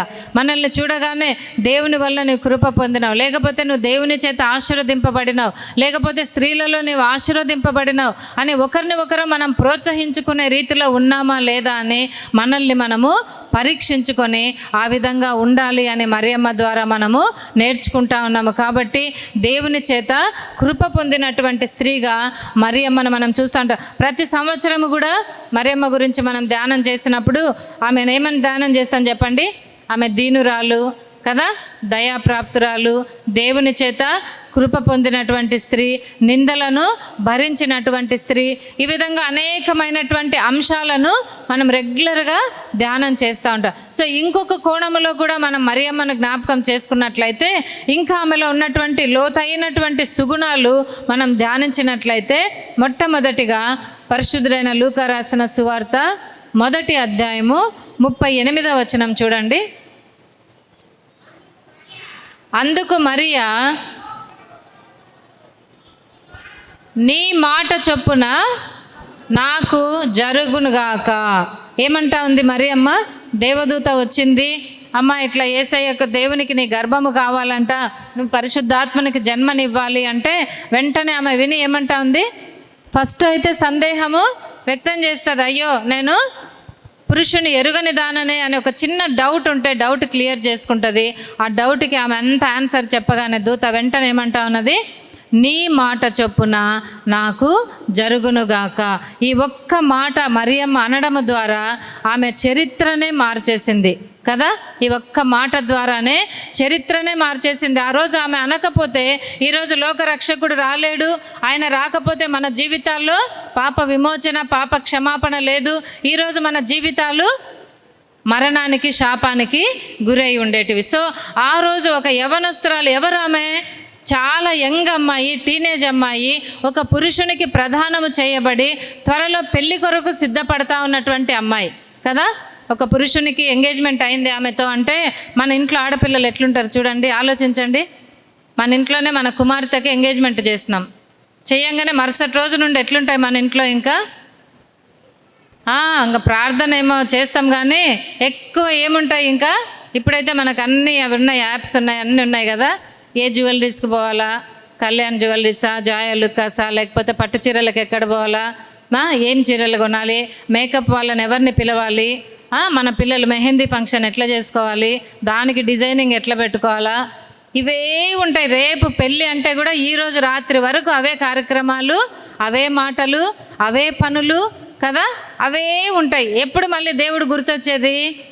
మళ్ళీ పెళ్ళి అయిన తర్వాత, ఒక చిన్న సమస్య వచ్చిన తర్వాత అప్పుడు మళ్ళీ భార్యాభర్తలు దేవుని దగ్గరకు వచ్చి ప్రార్థన చేస్తారు. సో ఇక్కడ మరియమ్మ ఒక యంగ్ అమ్మాయి వివాహం కొరకు సిద్ధపడుతూ ప్రదానము చేయబడిన తర్వాత ఆ అమ్మాయి కలలు గండంలో తన భర్తతో తన జీవితం ఎట్లుండబోతా ఉంది, నేను ఎట్లా ఉంటాను, ఎక్కడ మేము ఇల్లు కట్టుకోవాలి, ఎక్కడ మేము కాపురం పెట్టాలి, నేను ఎట్లా ఉండాలి, ఆ పెళ్ళికి ఏ బట్టలు వేసుకోవాలి, ఇవేం ఆలోచించడంలో ఆమె ఏం చేస్తూ ఉంది? మరియమ్మ ప్రార్థన చేసుకుంటా ఉంది. ఎక్కువగా ఎట్లా తెలుసు మీకు ప్రార్థన చేసుకుంటా ఉంది అంటే, దేవదూత ఎప్పుడు మనకు ప్రత్యక్షమైతే చెప్పండి. ఒకసారి వాక్యం చూడండి, లూకా రాసినటువంటి సువార్త 1వ అధ్యాయము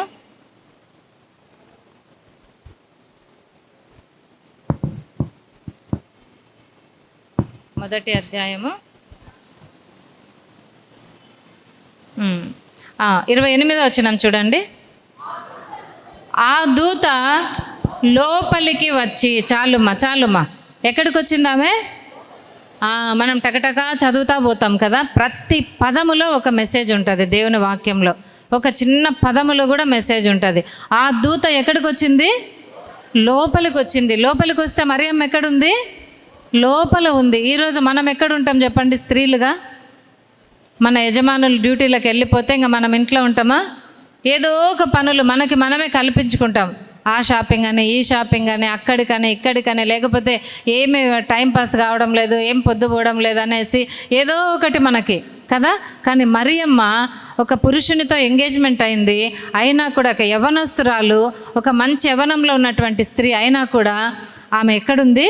లోపల ఉంది. దూత ఎప్పుడు మనకు ప్రత్యక్షమవుతుంది చెప్పండి? బాగా తిని నిద్రపోతే దూత వస్తుందా అమ్మా? తిని బాగా పడుకుంటే కళలు, ఏందబ్బా నాకు కళలు కూడా రాలేదు, చాలామంది అంటారు నాకు దర్శనం రాలేదే అంటాం. బాగా తిని నిద్రపోతే దర్శనాలు రావు, పిచ్చి పిచ్చి కళలు వస్తాయి. కళలు వస్తే కూడా దానికి మళ్ళీ మమ్మల్ని అడుగుతారు, ఏమి పిచ్చి కళ వచ్చిందే, దానికి ఏం అర్థం అంటారు. ఏం చెప్తాం మనము? మీరు ఏమేమి ఆలోచిస్తున్నారో మీకు ఎందుకు వస్తాయో దానికి మళ్ళీ ఒకటి ఏదైనా ఒక స్టోరీ లాగా చెప్పండి అని అంటారు కదా. కాబట్టి బాగా ప్రార్థన చేసుకొని, ప్రార్థనలో మనం లీనమైపోయినప్పుడు ఎవరు కనపడతారు మనకు? దేవదూతలు. వాళ్ళు చేయబోయే కార్యాలు, దేవుడు మన జీవితాల్లో ఏవైతే ఏర్పరిచాడో ఆ ప్రణాళికలను దూత ద్వారా, దేవుడు కళల ద్వారా, దర్శనాల ద్వారా మనకు అందిస్తాడు. ఇక్కడ కూడా ఒక యవనస్తురాలు ప్రార్థన చేసుకుంటూ లోపలనే ఉంది. అందుకే దేవుని చేత ఆ దూత లోపలికి పంపబడి నా యొక్క వర్తమానం ఆమెకు చెప్పిరాపు అని దేవాది దేవుడు ఆమె దగ్గరికి దూతను పంపినట్లుగా మనం చూస్తాను. సో ఈరోజు స్త్రీలుగా ఉన్నటువంటి మనము దేవుని యొక్క దర్శనాలు పొందుకోవాలన్నా, దేవుని యొక్క దూత నుండి మనము కూడా ఆ యొక్క వర్తమానాలు వినాలన్నా ఎక్కువగా మనం ఏం చేయాలో చెప్పండి? ప్రార్థన చేయాలి. ఇప్పుడు ఎక్కువగా మనం ప్రార్థన చేయడానికి టైం దొరకడంలో మనకి ఏదేదో అన్నీ చేస్తూ ఉన్నాము, కానీ కూర్చొని అన్నీ ఈజీ ప్రార్థన అనేటువంటి పదం మనకి కదా. ఎవరన్నా నాకు బాగలేదు అంటే టక్కునేమంటాం మనము, ప్రార్థన చేస్తాం పోతాంలే. కింద పడిన యాక్సిడెంట్ అయిందంటే అవునా ప్రార్థన చేద్దాం పోదాంలే. పిల్లలు లేరు నాకు, అవునా ప్రార్థన చేద్దాం ఊరికి అంటాము, కానీ నిజంగా ప్రార్థన చేస్తే ఎందుకు అద్భుతాలు జరగవు చెప్పండి? ఎందుకు ఆశ్చర్యకార్యాలు జరగవు? ఎందుకు జరగడం లేదు? ఎందుకు మనము ఊరికి అంటాం నోటి పదంతో ప్రార్థన చేద్దాంలే ప్రార్థన చేద్దాంలే. ప్రార్థన కూడా ఎట్లా చేస్తాము చెప్పండి? రెగ్యులర్ పదాలు మనవి కదా. ప్రార్థనలో మోకరిస్తే చిన్నప్పటి నుండి అదే ప్రార్థన పలుకుతూ ఉంటాం. మొదలుపెట్టినప్పటి నుండి ఇంకా మా అమ్మను కాపాడు, మా నాన్నను, మా భర్తను, మాకు అది మాకు ఇది అదే అయిపోయింది లాస్ట్కి ఆమెన్. ఏమైనా ప్రార్థనలో నేను దేవుణ్ణి ఒక నూతనమైన విధానంలో ఎట్లా స్తుతించాలి, దేవుని ఎట్లా ప్రార్థించాలి, దేవుని ఎట్లా మహిమపరచాలి, ఒక నూతనమైనటువంటి విధానాలు కనుక్కొని దేవుణ్ణి మనం ఆరాధిస్తూ ప్రార్థిస్తూ ఉంటే అందులో మనకు ఎక్కువ సమయం గడపబుద్ధి అవుతుంది. రొటీన్గా ఏదో చేసుకుంటూ పోతే పితరులు చేసిన నేర్పించిన ప్రార్థన అని ఆ కొంచెమే చేసుకుంటూ పోతే ఏమి దాంట్లో పవర్ ఉండదు అనమాట. ఊరికే ప్రార్థన అంటాం, కానీ ఆ ప్రార్థనలో ఏముండదు, పవర్ లేదనమాట. కానీ ఇక్కడ మరియమ్మ ప్రార్థన చేస్తూ ఉంది. ఎట్లా చేస్తూ ఉంది? ఆమె నాకు తెలిసి ప్రభువా నీ చిత్తమైతే నన్ను వాడుకో అని ఉండొచ్చు, లేకపోతే ఆ పాత నిబంధన గ్రంథాల్లో ఉన్నాయి కదా, ఇదిగో కన్యక గర్భవతి కుమారుని కనును, అవన్నీ లేఖనాలు ఆమెకు తెలిసి ఆ కన్యక నేనే అయితే బాగుండునేమో ప్రభా, ఒకసారి నన్ను కూడా జ్ఞాపకం చేసుకొని అడుగుతూ ఉందేమో, ఆమె దేవుని కొరకు ఆశపడతా ఉందేమో.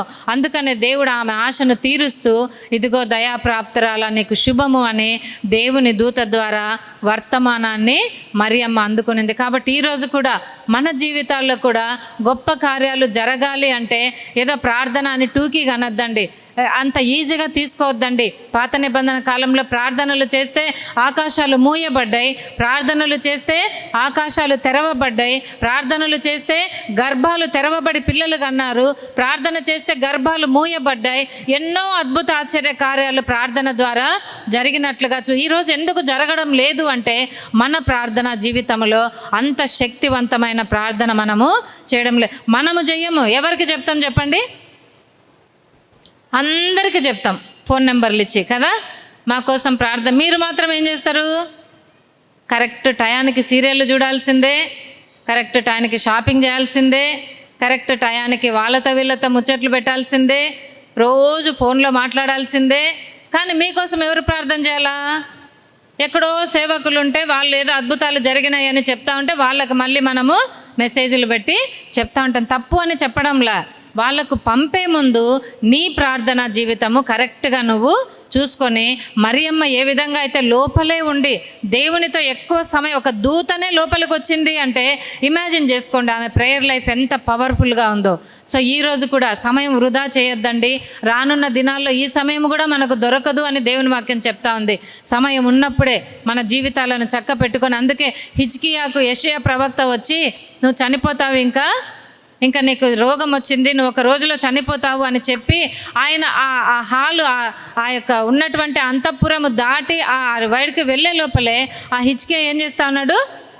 వెంటనే గోడ వైపుకు తన ముఖము తిప్పి కన్నీటితో, ప్రభువా నేను చేసిన కార్యాలు ఒక్కసారి జ్ఞాపకం చేసుకో, ఎందుకు ప్రభువా నాకు కొంచెం ఆయుష్ని అని కన్నీటితో పశ్చాత్తాపముతో గోడ వైపుకు తిరిగి ఒక రాజు తనను తాను తగ్గించుకొని ప్రార్థన చేస్తే ఇంకా ఇంటికి కూడా పోలే ప్రవక్త, మళ్ళీ వెంటనే వెనక్కి వచ్చి నీకు 15 సంవత్సరాల ఆయుష్ను పెంచుతా ఉన్నాడు ప్రభు అని చెప్తా ఉన్నాడు. అంటే ఆ ప్రార్థన చిన్న ప్రార్థనే ఉండొచ్చు, కానీ ఎటువంటి ప్రార్థన అది?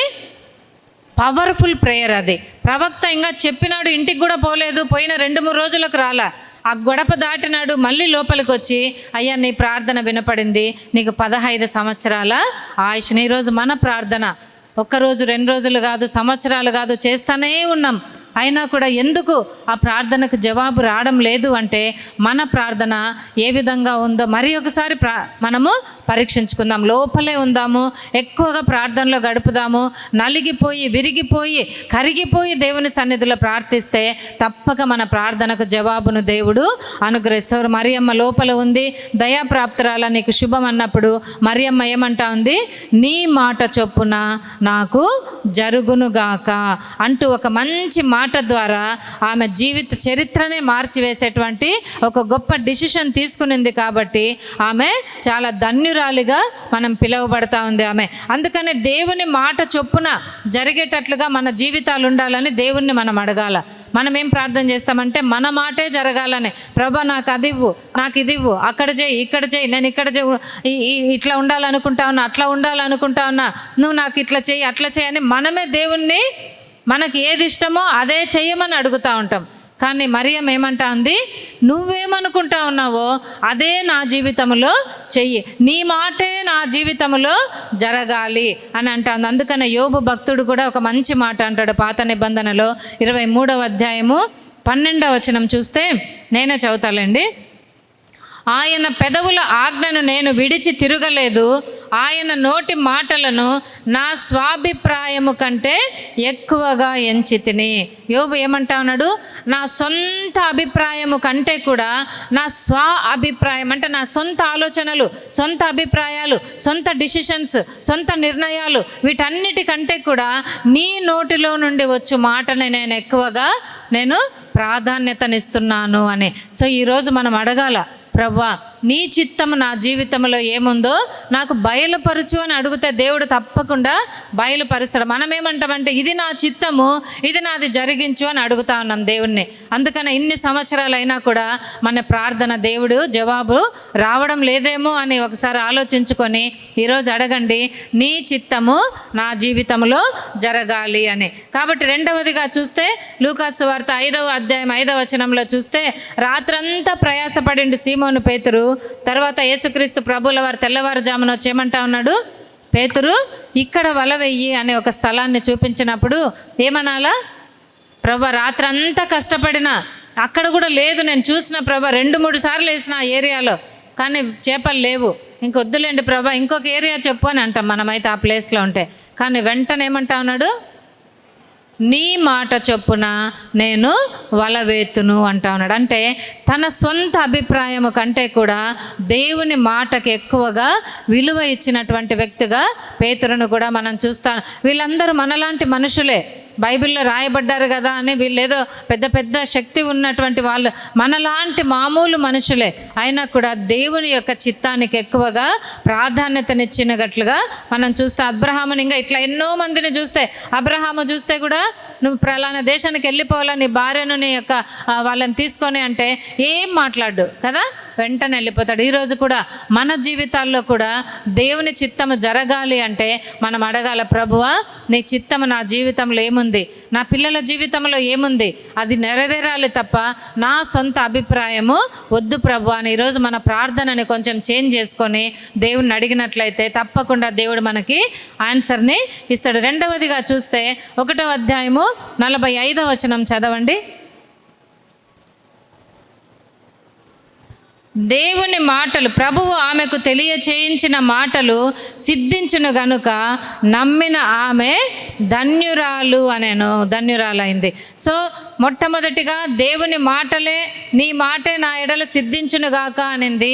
రెండవ దాంట్లోకి వచ్చేసరికి దేవుని మాటలను ఆమె నమ్మింది కాబట్టే ఆమె ధన్యురాలయ్యింది. ఈరోజు కూడా దేవుని మాటలను వినేటువంటి సీజన్లోనే మనం ఉంటా ఉన్నాం కదా.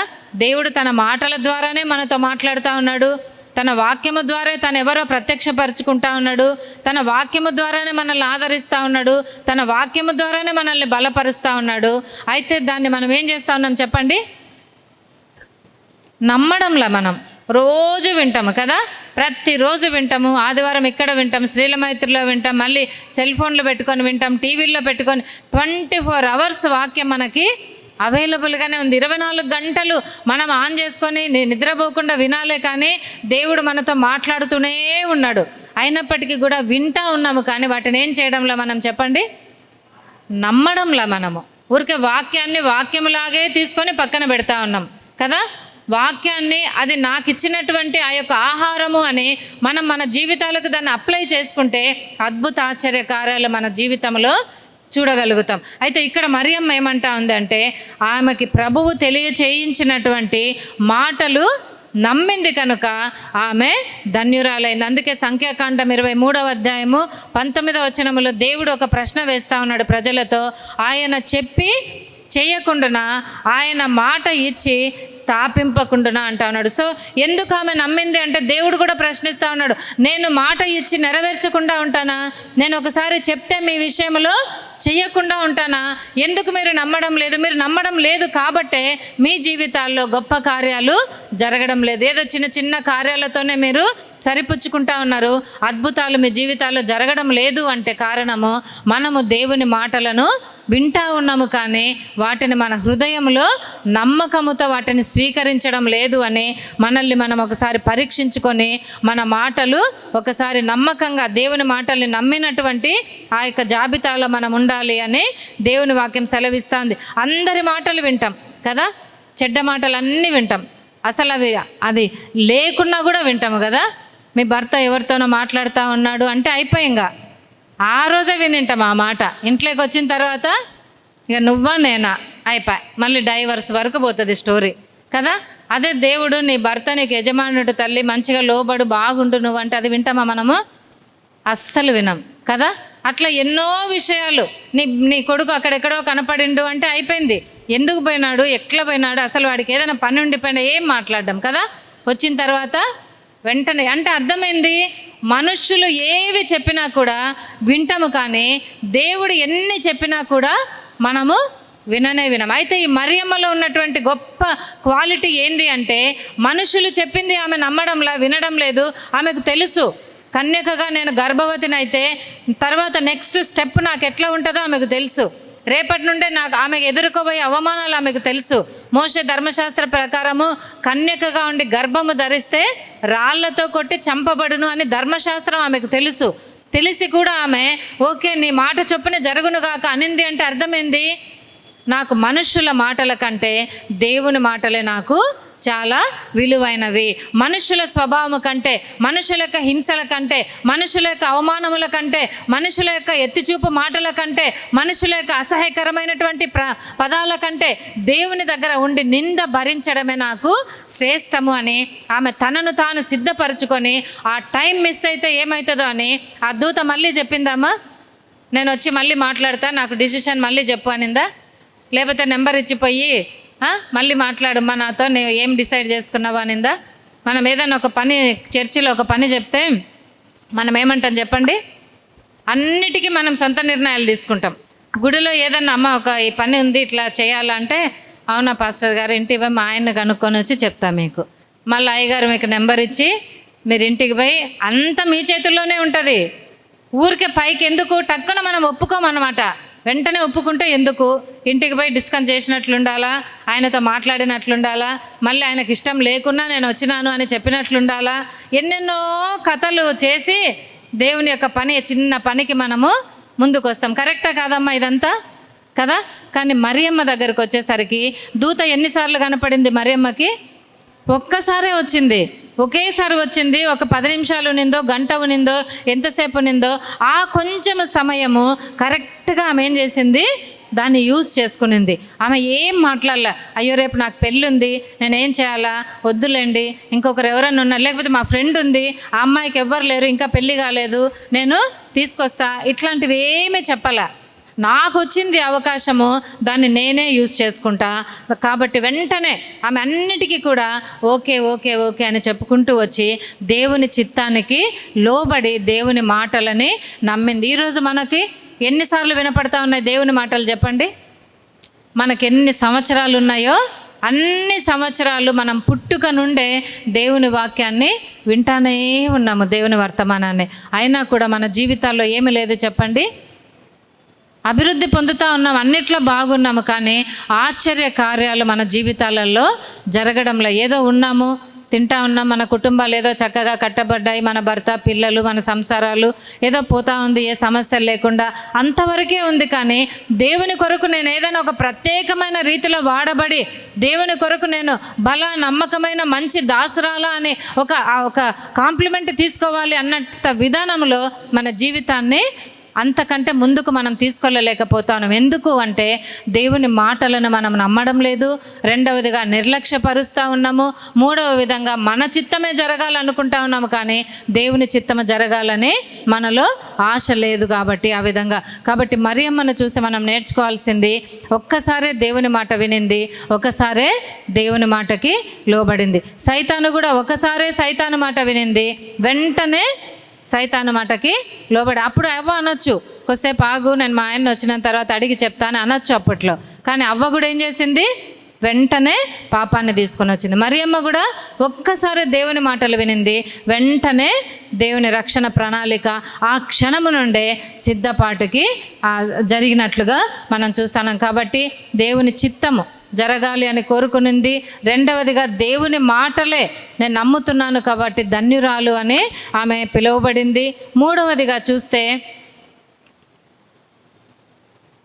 లూకా రాసినటువంటి సువార్త 2వ అధ్యాయము 19వ వచనం చదవండి. 19వ వచనమ్మా. అయితే మరియా ఆ మాటలన్నీ హృదయములో తలపోసుకొనుచు భద్రము చేసుకొనెను. కాబట్టి మరియమ్మ ఏ మాటలన్నీ భద్రం చేసుకునిందంట? ఏ మాటలు? యేసుక్రీస్తు ప్రభువుల వారు ఎట్లా ఈ లోకంలోనికి వచ్చినాడు, దూత గొల్లలకు జ్ఞానులకు వాళ్ళకి వీళ్ళకి కనపడి ఎట్లా చెప్పింది, దూతలు కిందికి వచ్చి సర్వోన్నతమైన స్థలములలో అని ఎట్లా పాట పాడి దేవుని యొక్క శుభవర్తమానాన్ని ప్రజలకు అందించారు, ఇవన్నీ కూడా గొల్లలు వాళ్ళు వీళ్ళు మాట్లాడుకుంటూ ఉంటే అవన్నీ కూడా ఆమె విని ఏం చేస్తూ ఉంది, తలపోసుకుంటూ తన హృదయములో భద్రం చేసిందంట. మనం ఏం భద్రం చేసుకుంటాం చెప్పండి? ఇప్పుడు ఈ స్త్రీల మైత్రి కన్యమరం పండగకి రావడానికి కూడా ఏం భద్రం చేసుకొని వచ్చింటాం? బీరువా చూసుకొని వచ్చింటాం. ఎన్నిసార్లు అవి లోపల పెట్టినో లేదు, తాళం సరిగా వేసినో లేదు, గ్యాస్ బంద్ చేసినో లేదు కదా. ఎన్ని భద్రాలు ఇంట్లో చేసుకొని ఒక 5 నిమిషాలు లేట్ అయినా పర్వాలా, ఒక 10 నిమిషాలు వాక్యం అయిపోయినా పర్వాలా, కమ్యూనియన్ టయానికి పోయినా పర్వాలా, సరే కానుకేస్తే పర్వాలా, సరే లాస్ట్కి ఎండింగ్ బ్లెస్సింగ్ అయినా తీసుకొని వచ్చినా పర్వాలా, మన కాంప్రమైజ్ అవుతాం దేవుని దగ్గరకు వచ్చేసరికి కదా. మళ్ళీ దాన్ని గొప్పగా చెప్పుకుంటాం. కొంతమంది గుడికి రారు. మేము ఎక్కడైనా పల్లెలలో పనిచేసేటప్పుడు రెగ్యులర్గా వచ్చేవాళ్ళు ఒక్కోసారి గుడికి రారు. ఏం మా గుడికి రాలేదని అడిగితే వాళ్ళు చెప్పే ఆన్సర్ ఏముంటుందంటే, వస్తే నేను కరెక్ట్గా 7కే వస్తా గుర్లమ్మ, అప్పుడు గుర్లమ్మను కాబట్టి 7 దాటిందంటే నేను లేట్ అయితే నేను అడుగు పెట్టను నేను అంటే అది గొప్పగా చెప్తారనమాట. లేట్ అయితే నేను అడుగు పెట్టను, ఎందుకంటే మనం దేవుని దగ్గరకు వస్తే ముందే రావాలా, లేకపోతే అసలే రాకూడదు. ఒక్కొక్కరి ఆలోచన విధానం దేవుని విషయంలో ఎట్లుంటుందంటే, ప్రతి ఒక్కరు సమర్థించుకుంటారు అనమాట, ఎవరికి వాళ్ళు సమర్థించుకొని అదే గొప్ప అనుకుంటారు. నేనంట లాస్ట్కైనా రా తల్లి, ఏం కాదు, ఆ దీవెనన్నా తీసుకొని పోదు, ఎవరు చెప్పిండ్రు నీకు, రా, ఫస్ట్ రాలేకపోతే కనీసం అటెండ్ అన్నగా గుడికి, మరీ పూర్తిగా ఆగకూడదు, అది తప్పు అంటే మాకు మా పూర్వీకుల నుండి అలవాటులే, అట్లా ఎన్నో చెప్తా ఉంటారు. కానీ ఇక్కడ మరియమ్మ ఏం చేస్తూ ఉందంటే, ఆ మాట ఈ మాట దేవుని మాటలన్నీ కూడా హృదయంలో భద్రం మనం ఏం భద్రం చేసుకుంటా ఉన్నాం ఈరోజు మన హృదయంలో? చెప్పండి, ఏం భద్రం చేసుకుంటా ఉన్నాము? దేవుని మాటలు ఉంటాయా మన హృదయంలో? దేవుని మాటలు ఒకవేళ మన హృదయంలో ఉంటే మనం ఎప్పుడు కూడా కృంగిపోము అసలు, తెలుసా? ఫస్ట్ పాయింట్, ఏదైనా ఒక చిన్న సమస్య వచ్చినా, ఒక పెద్ద ప్రాబ్లం ఫేస్ చేయాల్సి వచ్చినా, ఒక చిన్న మన కుటుంబ జీవితంలో ఒక అలజడే వచ్చింది, ఒక తుఫానే వచ్చింది, ఒక భయంకరమైన పరిస్థితిని ఎదుర్కొనేటువంటి ఆ సిచ్యువేషనే వచ్చింది, వెంటనే మనం కృంగిపోము. ఎప్పటికీ కూడా కృంగిపోకుండా ధైర్యంగా దాన్ని చిరునవ్వుతో మనసులో ఎంతున్నా కూడా బయటికి కనపడకుండా దాన్ని భద్రంగా దాన్ని జాగ్రత్తగా డీల్ చేయగలుగుతా ఉన్నాము అంటే అర్థం ఏంటంటే, నా హృదయంలో దేవుని వాక్యము భద్రంగా ఉంది అని. ఎప్పుడైతే ప్రతి చిన్నదానికి అలజడి, లేకపోతే తొందరపాటు నిర్ణయాలు, లేకపోతే ఏదో ఆలోచన, ఆవేశము, ఆక్రోధన, ఇవన్నీ చేసి అక్కడ ఆ సిచ్యువేషన్ అంతా కూడా దాన్ని అంతా కూడా నువ్వు రెప్చర్ పట్టిస్తూ ఉన్నావు అంటే అర్థమైందంటే నీ హృదయంలో దేవుని వాక్యము లేనే లేదు అని.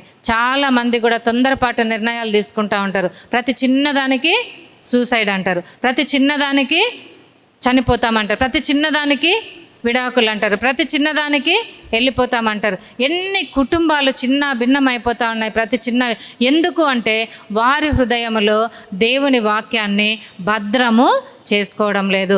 అందుకనే మరియమ్మ ఎందుకు భద్రం చేసుకునింది అంటే రానున్న దినాల్లో ఆమెకు రాబోతున్నటువంటి ఆ శోధనలు, ఎటువంటి శోధనలు వస్తాయి ఆమెకు రానున్న దినాల్లో. ఒకానొక టైంలో అంటారనమాట, ఆమెను ఒక వ్యభిచారిలాగా కూడా మాట్లాడతారు. అక్కడ ఉన్నటువంటి ఆ పరిసయ్యులు వాళ్ళందరూ కూడా శాస్త్రులు మాట్లాడుతూ యేసయ్యను మాట్లాడుతూ యేసయ్యతో ఫేస్ టు ఫేస్ యోహాను సువార్తలో మాట్లాడుతూ మేము వ్యభిచారము వలన పుట్టిన వారము కాము అంటారు. అంటే అర్థమైంది, ఇండైరెక్ట్గా యేసయ్యను ఏమంటా ఉన్నారు, వ్యభిచారం వలన మేము పుట్టలేదు, నువ్వు పుట్టినవు కానీ మేము పుట్టలేదు అన్నట్లుగా. అంటే ఇవన్నీ కూడా రేపు నేను ఫేస్ చేయాలా రానున్న దినాల్లో. సో అవన్నీ ఫేస్ చేయాలంటే తన హృదయంలో ఏముండాలా? తప్పకుండా దేవుని వాక్యం హృదయంలో ఉండాలి. ఉంటే రానున్న దినాల్లో ఏ శోధన వచ్చినా, ఏ భయంకరమైన అవమానాలు వచ్చినా, నిందలు వచ్చినా స్త్రీలుగా వాటిని మనము ఖచ్చితంగా ఫేస్ చేయగలిగే ధైర్యము దేవుడు మనకిస్తాడు. కాబట్టి మనకి ఎందుకు ఆమెలో ఉన్నటువంటి ఆ సుగుణాలను దేవుడు ఏర్పరచుకున్నాడు అంటే ఆమెలో అంత ఓపిక ఉంది, అంత భద్రము చేసుకునే కెపాసిటీ ఉంది, అంతగా భరించగలిగేటువంటి ఆ స్తోమత స్త్రీకి దేవుడిచ్చాడు.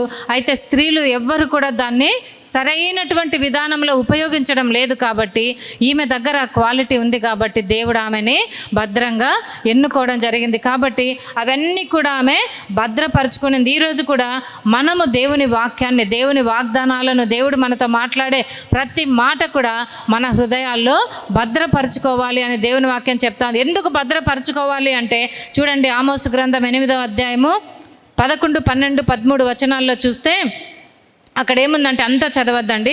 రాబో దినముల యందు దేశములో నేను క్షామము పుట్టింతును, అది అన్నపానములు లేకపోవుట చేత కలుగు క్షామము కాక యెహోవా మాటను వినకపోవుట వలన కలుగు క్షామముగా ఉండును. ఇదే యెహోవా వాక్కు. ఏముందంటమ్మా రాబో దినాలలో? కరువు వస్తుందంట రాబో దినాలలో కదా. ఎందుకు ఆమె భద్రంగా దాచుకునింది అంటే రాబో దినాలలో కరువు వస్తుందంట. ఎటువంటి కరువు అంట? అది అన్నపానములు లేక వచ్చే కరువు కాదంట. అంటే అన్నం లేదే, నీళ్ళు లేవే, పంటలు పండడం లేదే, వర్షాలు రాలేదే, ఈ కరువు కాదు. ఇప్పుడు కూడా అన్నం సమృద్ధిగా ఉంది. అన్నం లేకుంటే అన్ని ఎక్కడ చూసినా మంచి సస్యశ్యామలంగా ఉంది. ఎప్పుడో ఒకసారి కరువు అనిపిస్తుంది, మళ్ళీ పంటలు పండుతూ ఉన్నాయి, మళ్ళీ ధాన్యం ఉంది, 3 పూటల దేవుని దయలు అందరూ తింటా ఉన్నారు, అన్ని విషయాల్లో బాగున్నాము. అయితే ఆ విషయాల్లో కాదు, కానీ దేవుని మాట వినకపోవడం వలన వచ్చే కరువు అంట. ఆ రోజు నీకు కష్టం వస్తుంది, ఆ రోజు నీకు ఇబ్బంది వస్తుంది, ఆ రోజు నీకు మానసికంగా నువ్వెంత బాధపడతా ఉంటావు. ఆ రోజు కడుపు నిండా అన్నం ఉంటుంది, నీకు మంచి మంచి కూరలు ఉంటాయి, డైనింగ్ టేబుల్ మీద కూడా అన్ని వెరైటీస్ ఉంటాయి. కానీ ఏముండదు చెప్పండి? అరే నేను ఇంత బాధపడతా ఉన్నా, ఒక్కసారి దేవుడు నాతో మాట్లాడితే బాగుండు. ఇప్పుడు కూడా మనం అనుకుంటాం కదా, మనకి ఏ సమస్య వచ్చినా ఫస్ట్ ఏం చేస్తాం చెప్పండి? ఫస్ట్ బైబిల్ ఓపెన్ చేసి టక్కున ఒక పేజీ తీసుకొని, ప్రభా నేను తీస్తా ఉన్నా, నేను ఫలానా అధ్యాయం అని నేను అనుకోను, టక్కున ఈరోజు నాతో మాట్లాడు, నాకు ఎందుకు ఈ కష్టం, ఎందుకు ఈ శ్రమ అని మనం టక్కున ఓపెన్ చేసి అదంతా చదివి దాంట్లో కరెక్ట్గా మనకి ఏది కావాలో అది తీసుకొని దాంతో మనం ఏం చేస్తాము? తృప్తి పడతాం. అబ్బా దేవుడు నాతో మాట్లాడండి. ఇదంతా నిజమే కదా. లేకపోతే ఒక చిన్న వాగ్దానం పొద్దున్నే ఓపెన్ చేస్తాం, చేసే ముందు ఏమనుకుంటాం చెప్పండి? ప్రభా ఈరోజు నువ్వు నాతో మాట్లాడు, ఈరోజు నువ్వు నా కొరకు ఏం సిద్ధపరిచిన ఆత్మీయ ఆహారం ఒక్కసారి నాతో మాట్లాడు ప్రభా అని టక్కున మనం ఆ వీడియో ఆన్ చేసి ఆ అయ్యగారు ఏ రెఫరెన్స్, ఏం వాక్యమో విని దాన్ని మన హృదయాలకు అప్లై చేసుకొని ఆత్మీయంగా మనము బలపడతా ఉంటాం. అట్లా ప్రతిరోజు బలపడే మనకి ఒకానొక రోజు ఏమవుతుందంట? కరువు సంభవిస్తుంది. దేవుని మాట దొరకనటువంటి కరువు. ఆ రోజు ఏం చేస్తారంట ప్రజలు చెప్పండి? ఆ కరువులో ఏం చేస్తారంట? నెక్స్ట్ లైన్, కాబట్టి జనులు యెహోవా మాట వెదుకుటకై ఈ సముద్రము నుండి ఆ సముద్రం వరకు, ఉత్తరము నుండి తూర్పు వరకు, తూర్పు నుండి పడమటి వరకు సంచరించుదురు, కానీ అది వారికి దొరకదు. కాబట్టి యేసయ్య మాట ఎక్కడ వినపడుతుందని తూర్పు నుండి, అంటే మంచి ఆస్తిపరులుగా ఉండొచ్చు, తూర్పు నుండి పడమట, పడమట నుండి తూర్పుకు పరిగెత్తడం అంటే బాగా రిచ్ పీపుల్ ఉండొచ్చు, ఫ్లైట్లలో పోతా, విమానాలలో పోతా, ఎక్కడ దొరుకుతుందో అని ఇక్కడక్కడ సెర్చ్ చేస్తారంట. కానీ ఎక్కడ కూడా దేవుని వాక్యము దొరకనటువంటి కాలము ఒక కాలము రానున్న దినాల్లో వస్తూ ఉంది. అటువంటి కాలాన్ని మనం ఎదుర్కోవాలి అంటే మనం ఏం చేయాలా? మన హృదయాల్లో దేవుని వాక్యాన్ని పదిలపరుచుకొని ఏం చేయాలా? మన పిల్లలకు కూడా నేర్పించాలా. మనం అంతవరకు ఉంటామో లేదో తెలియదు, కానీ మన పిల్లలు ఆ సీజన్ని చూస్తారు. సో వాళ్ళకి ఇప్పటి నుండే మనం ఆ వాక్య భాగాలను వాళ్ళ హృదయాల్లో భద్రము చేయకపోతే వాళ్ళకి ఎంతసేపు బ్యాంక్ బ్యాలెన్స్లు, బంగారాలు, పట్టు చీరలు, బీరువాలు ఇవి పెడితే వేస్ట్. వాళ్ళకి ఎన్నో సమస్యలు వస్తాయి రానున్న దినాలు. ఏది వచ్చినా కూడా దేవుని వాక్యాన్ని భద్రం చేసుకోండి, ప్రార్థనలో ఉండండి, ప్రతి విషయంలో దేవునితో మాట్లాడండి అని మన పిల్లలకు మనం నేర్పిస్తూ ఉంటే వారి భవిష్యత్తు కూడా చక్కగా ఉంటుంది. సో మరియమ్మ కూడా తన హృదయంలో అవన్నీ భద్రము చేసుకొని రానున్న దినాల్లో వచ్చిన ప్రతి శోధనను కూడా ఆమె జయించినట్లుగా మనం చూస్తా ఉన్నాం. చివరిగా చూస్తే యోహాను రాసినటువంటి సువార్త 2వ అధ్యాయము 3-5 వచనాల్లో చూస్తే అక్కడ మనందరికీ తెలుసు, ఒకటే ఒక మాట చెప్తా, ఆయన మీతో చెప్పినది చేయుడి. ఆమె చేసింది, యేసయ్య దేవుడు ఏం చెప్పిండో ఆమె ఏం చెప్తా ఉంది ఇతరులకు? మీరు ఆయన చెప్పింది చెయ్యండి అని ప్రజలకు కూడా ప్రభువు మాటలని వినిపిస్తూ ఉంది. ఈరోజు కూడా మనం వింటా ఉన్నాం దేవుని వాక్యాన్ని, మనం అప్లై చేసుకుంటా ఉన్నాం, మనం ఆచరిస్తూ ఉన్నాం. ఇతరులకు మనం చెప్పే స్థితిలో కూడా మనం ఉండాలి. అందరితో ఏమంటా ఉంది? ఎట్లబ్బా ఏమి అని అక్కడ కంగారు పడాల, వాళ్ళందరితో సమాధానంగా చెప్తా ఉంది. అక్కడ 6 బాణాలు నింపుతా ఉన్నారు, అవన్నీ చేయాలా? యేసయ్య చెప్తా ఉన్నాడు అంచుల మటుకు వాటిని నింపండి అంటే వాళ్ళంతా కన్ఫ్యూజన్ అయినప్పుడు ఆమె ఏమంటా ఉంది? ఏమొద్దు, ఆయన ఏం చెప్పిండో అది మీరు చెయ్యండి. సో ఈమె ఏమైతే వినిందో, ఏమైతే ఆచరిస్తూ ఉందో, ఏమైతే నేర్చుకునిందో అవన్నీ కూడా మీరు చెయ్యండి అని ఇతరులకు కూడా చెప్పింది. సో మనము కూడా ఈరోజు స్త్రీలుగా, కుటుంబాలలో తల్లులుగా, భార్యలుగా, వృద్ధురాళ్ళముగా అనేక పోర్షన్స్ మనకు దేవుడు ఇచ్చిండు. అవన్నీ చేస్తున్నటువంటి మనము మన కుటుంబాలలో నువ్వు ఏమైతే అనుభవపూర్వకంగా ఇంతవరకు నడిచావో మన పిల్లలకి వాటిని నేర్పిస్తూ దేవుడు ఎట్లా చెప్తే అట్లా పోండి, దేవుడు చెప్పినట్లు మీరు వినండి అంటూ మన కుటుంబాలను కూడా ఆధ్యాత్మికముగా ముందుకు నడిపించేటువంటి తల్లులుగా మనం ఉండాలన్నది దేవుని యొక్క ఉద్దేశమై ఉంటా ఉన్నది. అదేవిధముగా ఆమె చెప్పినటువంటి యొక్క 4 సుగుణాలలో మరి మనం జ్ఞాపకం చేసుకున్నట్లయితే ఏమేమి చెప్పినా చెప్పండి ఈరోజు మరియమ్మ గారి గురించి. ఏమేమి సుగుణాలు మనం చూసినాం ఆమెలో? దేవుని చిత్త ప్రకారం నీ మాట చొప్పున నాకు జరుగునుగాక అని దేవుని మాటలను ఆమె యాక్సెప్ట్ చేసింది, ఆమె వాటికి లోబడింది. రెండవదిగా ఏమైతే ప్రభు ఆమెకు చెప్పాడో వాటిని ఆమె నమ్మింది. నమ్మినటువంటి ఆమె ఏమైంది? ధన్యురాలు అయింది అని మనం చూస్తూ ఉన్నాం. మూడవదిగా ఏమంటా ఉన్నారు చెప్పండి? విన్న మాటలను భద్రంగా దాచుకునింది, అవన్నిటి ప్రకారం ఆమె జీవించింది. చివరిగా ఏముంది? ఇతరులకు కూడా చెప్పింది, ఆయన మీతో ఏం చెప్తా ఉన్నాడో అది చెయ్యండి అని. కాబట్టి 4 సుగుణాలు ఉన్నటువంటి మరియమ్మ యేసుక్రీస్తు ప్రభువుల వారికి జన్మనిచ్చిన రోజు నుండి కూడా మరణం వరకు యేసయ్యను విడవకుండా ఆయనను వెంబడించేటువంటి స్త్రీగా, వెంబడించేటువంటి తల్లిగా ఆమె మనకి చిట్ట చివర ఆయన ఊపిరి వదిలేంత వరకు కూడా యేసుక్రీస్తు ప్రభువుల వారితో తన ప్రయాణాన్ని కొనసాగించినట్లుగా చూస్తాం. అందుకనే సిలువలో కూడా ప్రభు ఏమంటాడు? అమ్మ ఇదిగో నీ కుమారుడు అని తన తల్లి యొక్క బాధ్యతను తన సహోదరునికి ఇచ్చినట్లుగా చూస్తా ఉన్నా. మరియమ్మ చివరి వరకు ఉండి చనిపోయినటువంటి ఆ యొక్క ఇంటిని కూడా నేను తండ్రి గారు మేము బిషప్ అయిన తర్వాత టర్కీ దేశానికి వెళ్ళినప్పుడు అక్కడ ఒక ఎఫెసస్ అనేటువంటి ఆ ప్రదేశంలో అక్కడ మరియమ్మ ఇంటిని మేము చూసినాం. ఆ ఇల్లు ఎక్కడుంటుందంటే కొండ పైకి ఎక్కాలి, బాగా ఇట్లా కొండ పైకి ఎక్కిన తర్వాత అక్కడ ఒక చిన్న గృహం, అది ఎట్లా ఉందో దాన్ని ఏమి మార్చకుండా అట్లే పెట్టినారనమాట. ఒక చిన్న హాల్ ఉంటుంది, ఒక చిన్న లోపలికి పోతే రూమ్ లాగా ఉంది. ఆ చిన్న హాల్లో ఒక లాంతరు, ఒక చిన్న క్రాస్ ఒక్కటి మాత్రం ఉంది. ఎవ్వరు అక్కడ ఫొటోస్ తీసుకోవడం కానీ దాని లోపల ఎక్కువసేపు కూడా ఉండకూడదు. ఆమె చనిపోయేంత వరకు కూడా అక్కడ యోహాను దగ్గర ఆ గృహములో ఉండి చనిపోయింది అని చరిత్ర చెప్తా ఉంది. సో ఆ చిన్న గృహములో ఆమె తన శేష జీవితాన్ని జరిపినట్లుగా ఆ యొక్క గృహాన్ని మేము కన్నులారా చూడగలిగే భాగ్యాన్ని దేవుడు మాకు ఇవ్వడం జరిగింది. కాబట్టి మరియమ్మ జన్మనివ్వడమే కాకుండా చివరి వరకు యేసుక్రీస్తు ప్రభువుల వారిని వెంబడించింది. చివరి వరకు అనేకమైన అవమానాలను, నిందలను భరిస్తూ కూడా యేసు కొరకు జీవించి మరణించినట్లుగా చూస్తున్నాం. సో అయితే ఈరోజు ప్రభు ఏమంటా ఉన్నాడంటే, ఆ రోజు మరియమ్మ ఆ విధంగా చేసింది, ఈరోజు మేము ఎందుకు, మాకు ఆ అవకాశం లేదు అని మనం అనుకోకూడదు. ప్రభు ఒక దగ్గర అంటాడు కదా, యేసుక్రీస్తు ఒక ఇంట్లో ఉన్నప్పుడు అందరూ వచ్చి, అయ్యా మీ అమ్మ వచ్చింది, బయట నిలబడుకొని ఉంది, మీ దగ్గర వచ్చి కలవాలంట మిమ్మల్ని అంటే, ప్రభు ఏమంటాడు చెప్పండి? ఎవరు నాకు తల్లి, ఎవరు నాకు సహోదరుడు, ఎవరైతే దేవుని చిత్త ప్రకారమో ఆయన మాట చొప్పున నడుచుకుంటారో వారే నాకు తల్లి, వారే నాకు సహోదరులు. అంటే ఈరోజు మనకు దేవుడు ఒక ఆప్షన్ ఇస్తా ఉన్నాడు. ఏమి ఇస్తా ఉన్నాడు చెప్పండి? మనం అందరం కూడా ఆయన తల్లులు అయ్యే అవకాశాన్ని దేవుడు మనకి ఇచ్చిండు. ఎట్లా ఇచ్చిండు? ఎవరైతే ఆయన వాక్యానికి లోబడి ఆయన చిత్త ప్రకారం నడుచుకుంటూ ఆయన చెప్పిన ప్రకారం వింటూ కుటుంబాలలో శాంతి, సమాధానము, నెమ్మదినే కోరుకుంటూ ఎప్పుడు గొడవలు, కొట్లాటలు, రాజకీయాలు, కోపాలు, తాపాలు, ఎప్పుడు కలహాలు ఎక్కువ ఎక్కడుంటాయి చెప్పండి? ఒక సామెత కూడా ఉంది కదా,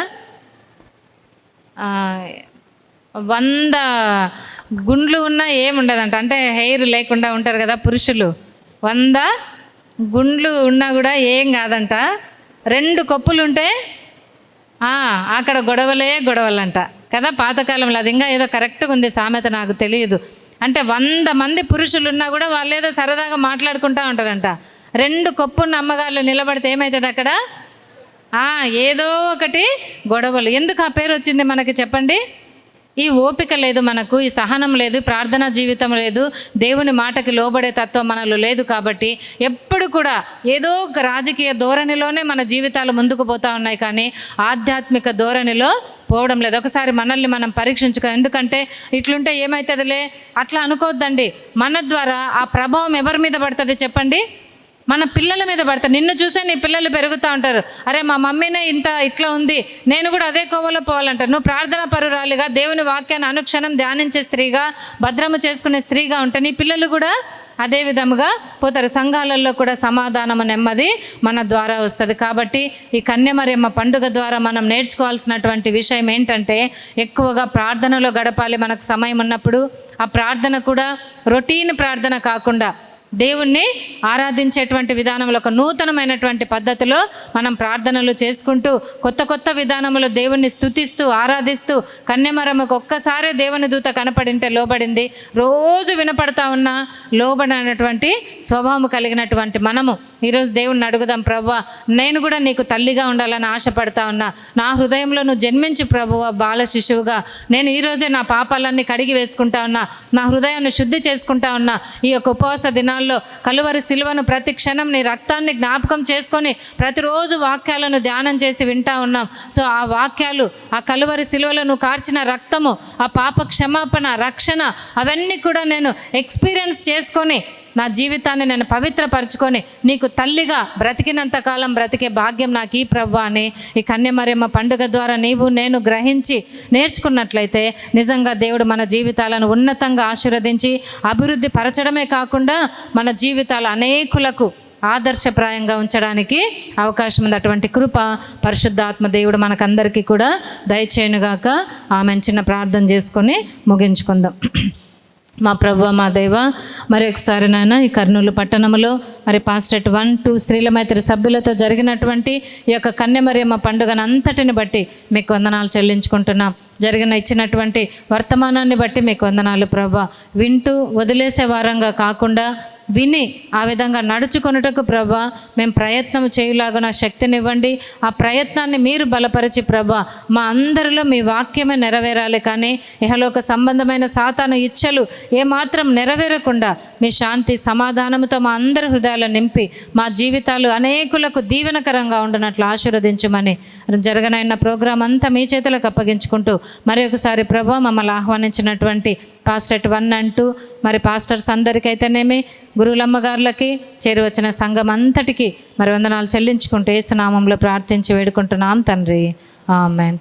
మరొకసారి మీ అందరికీ కూడా వందనాలు చెల్లిస్తున్నాం. Thank you.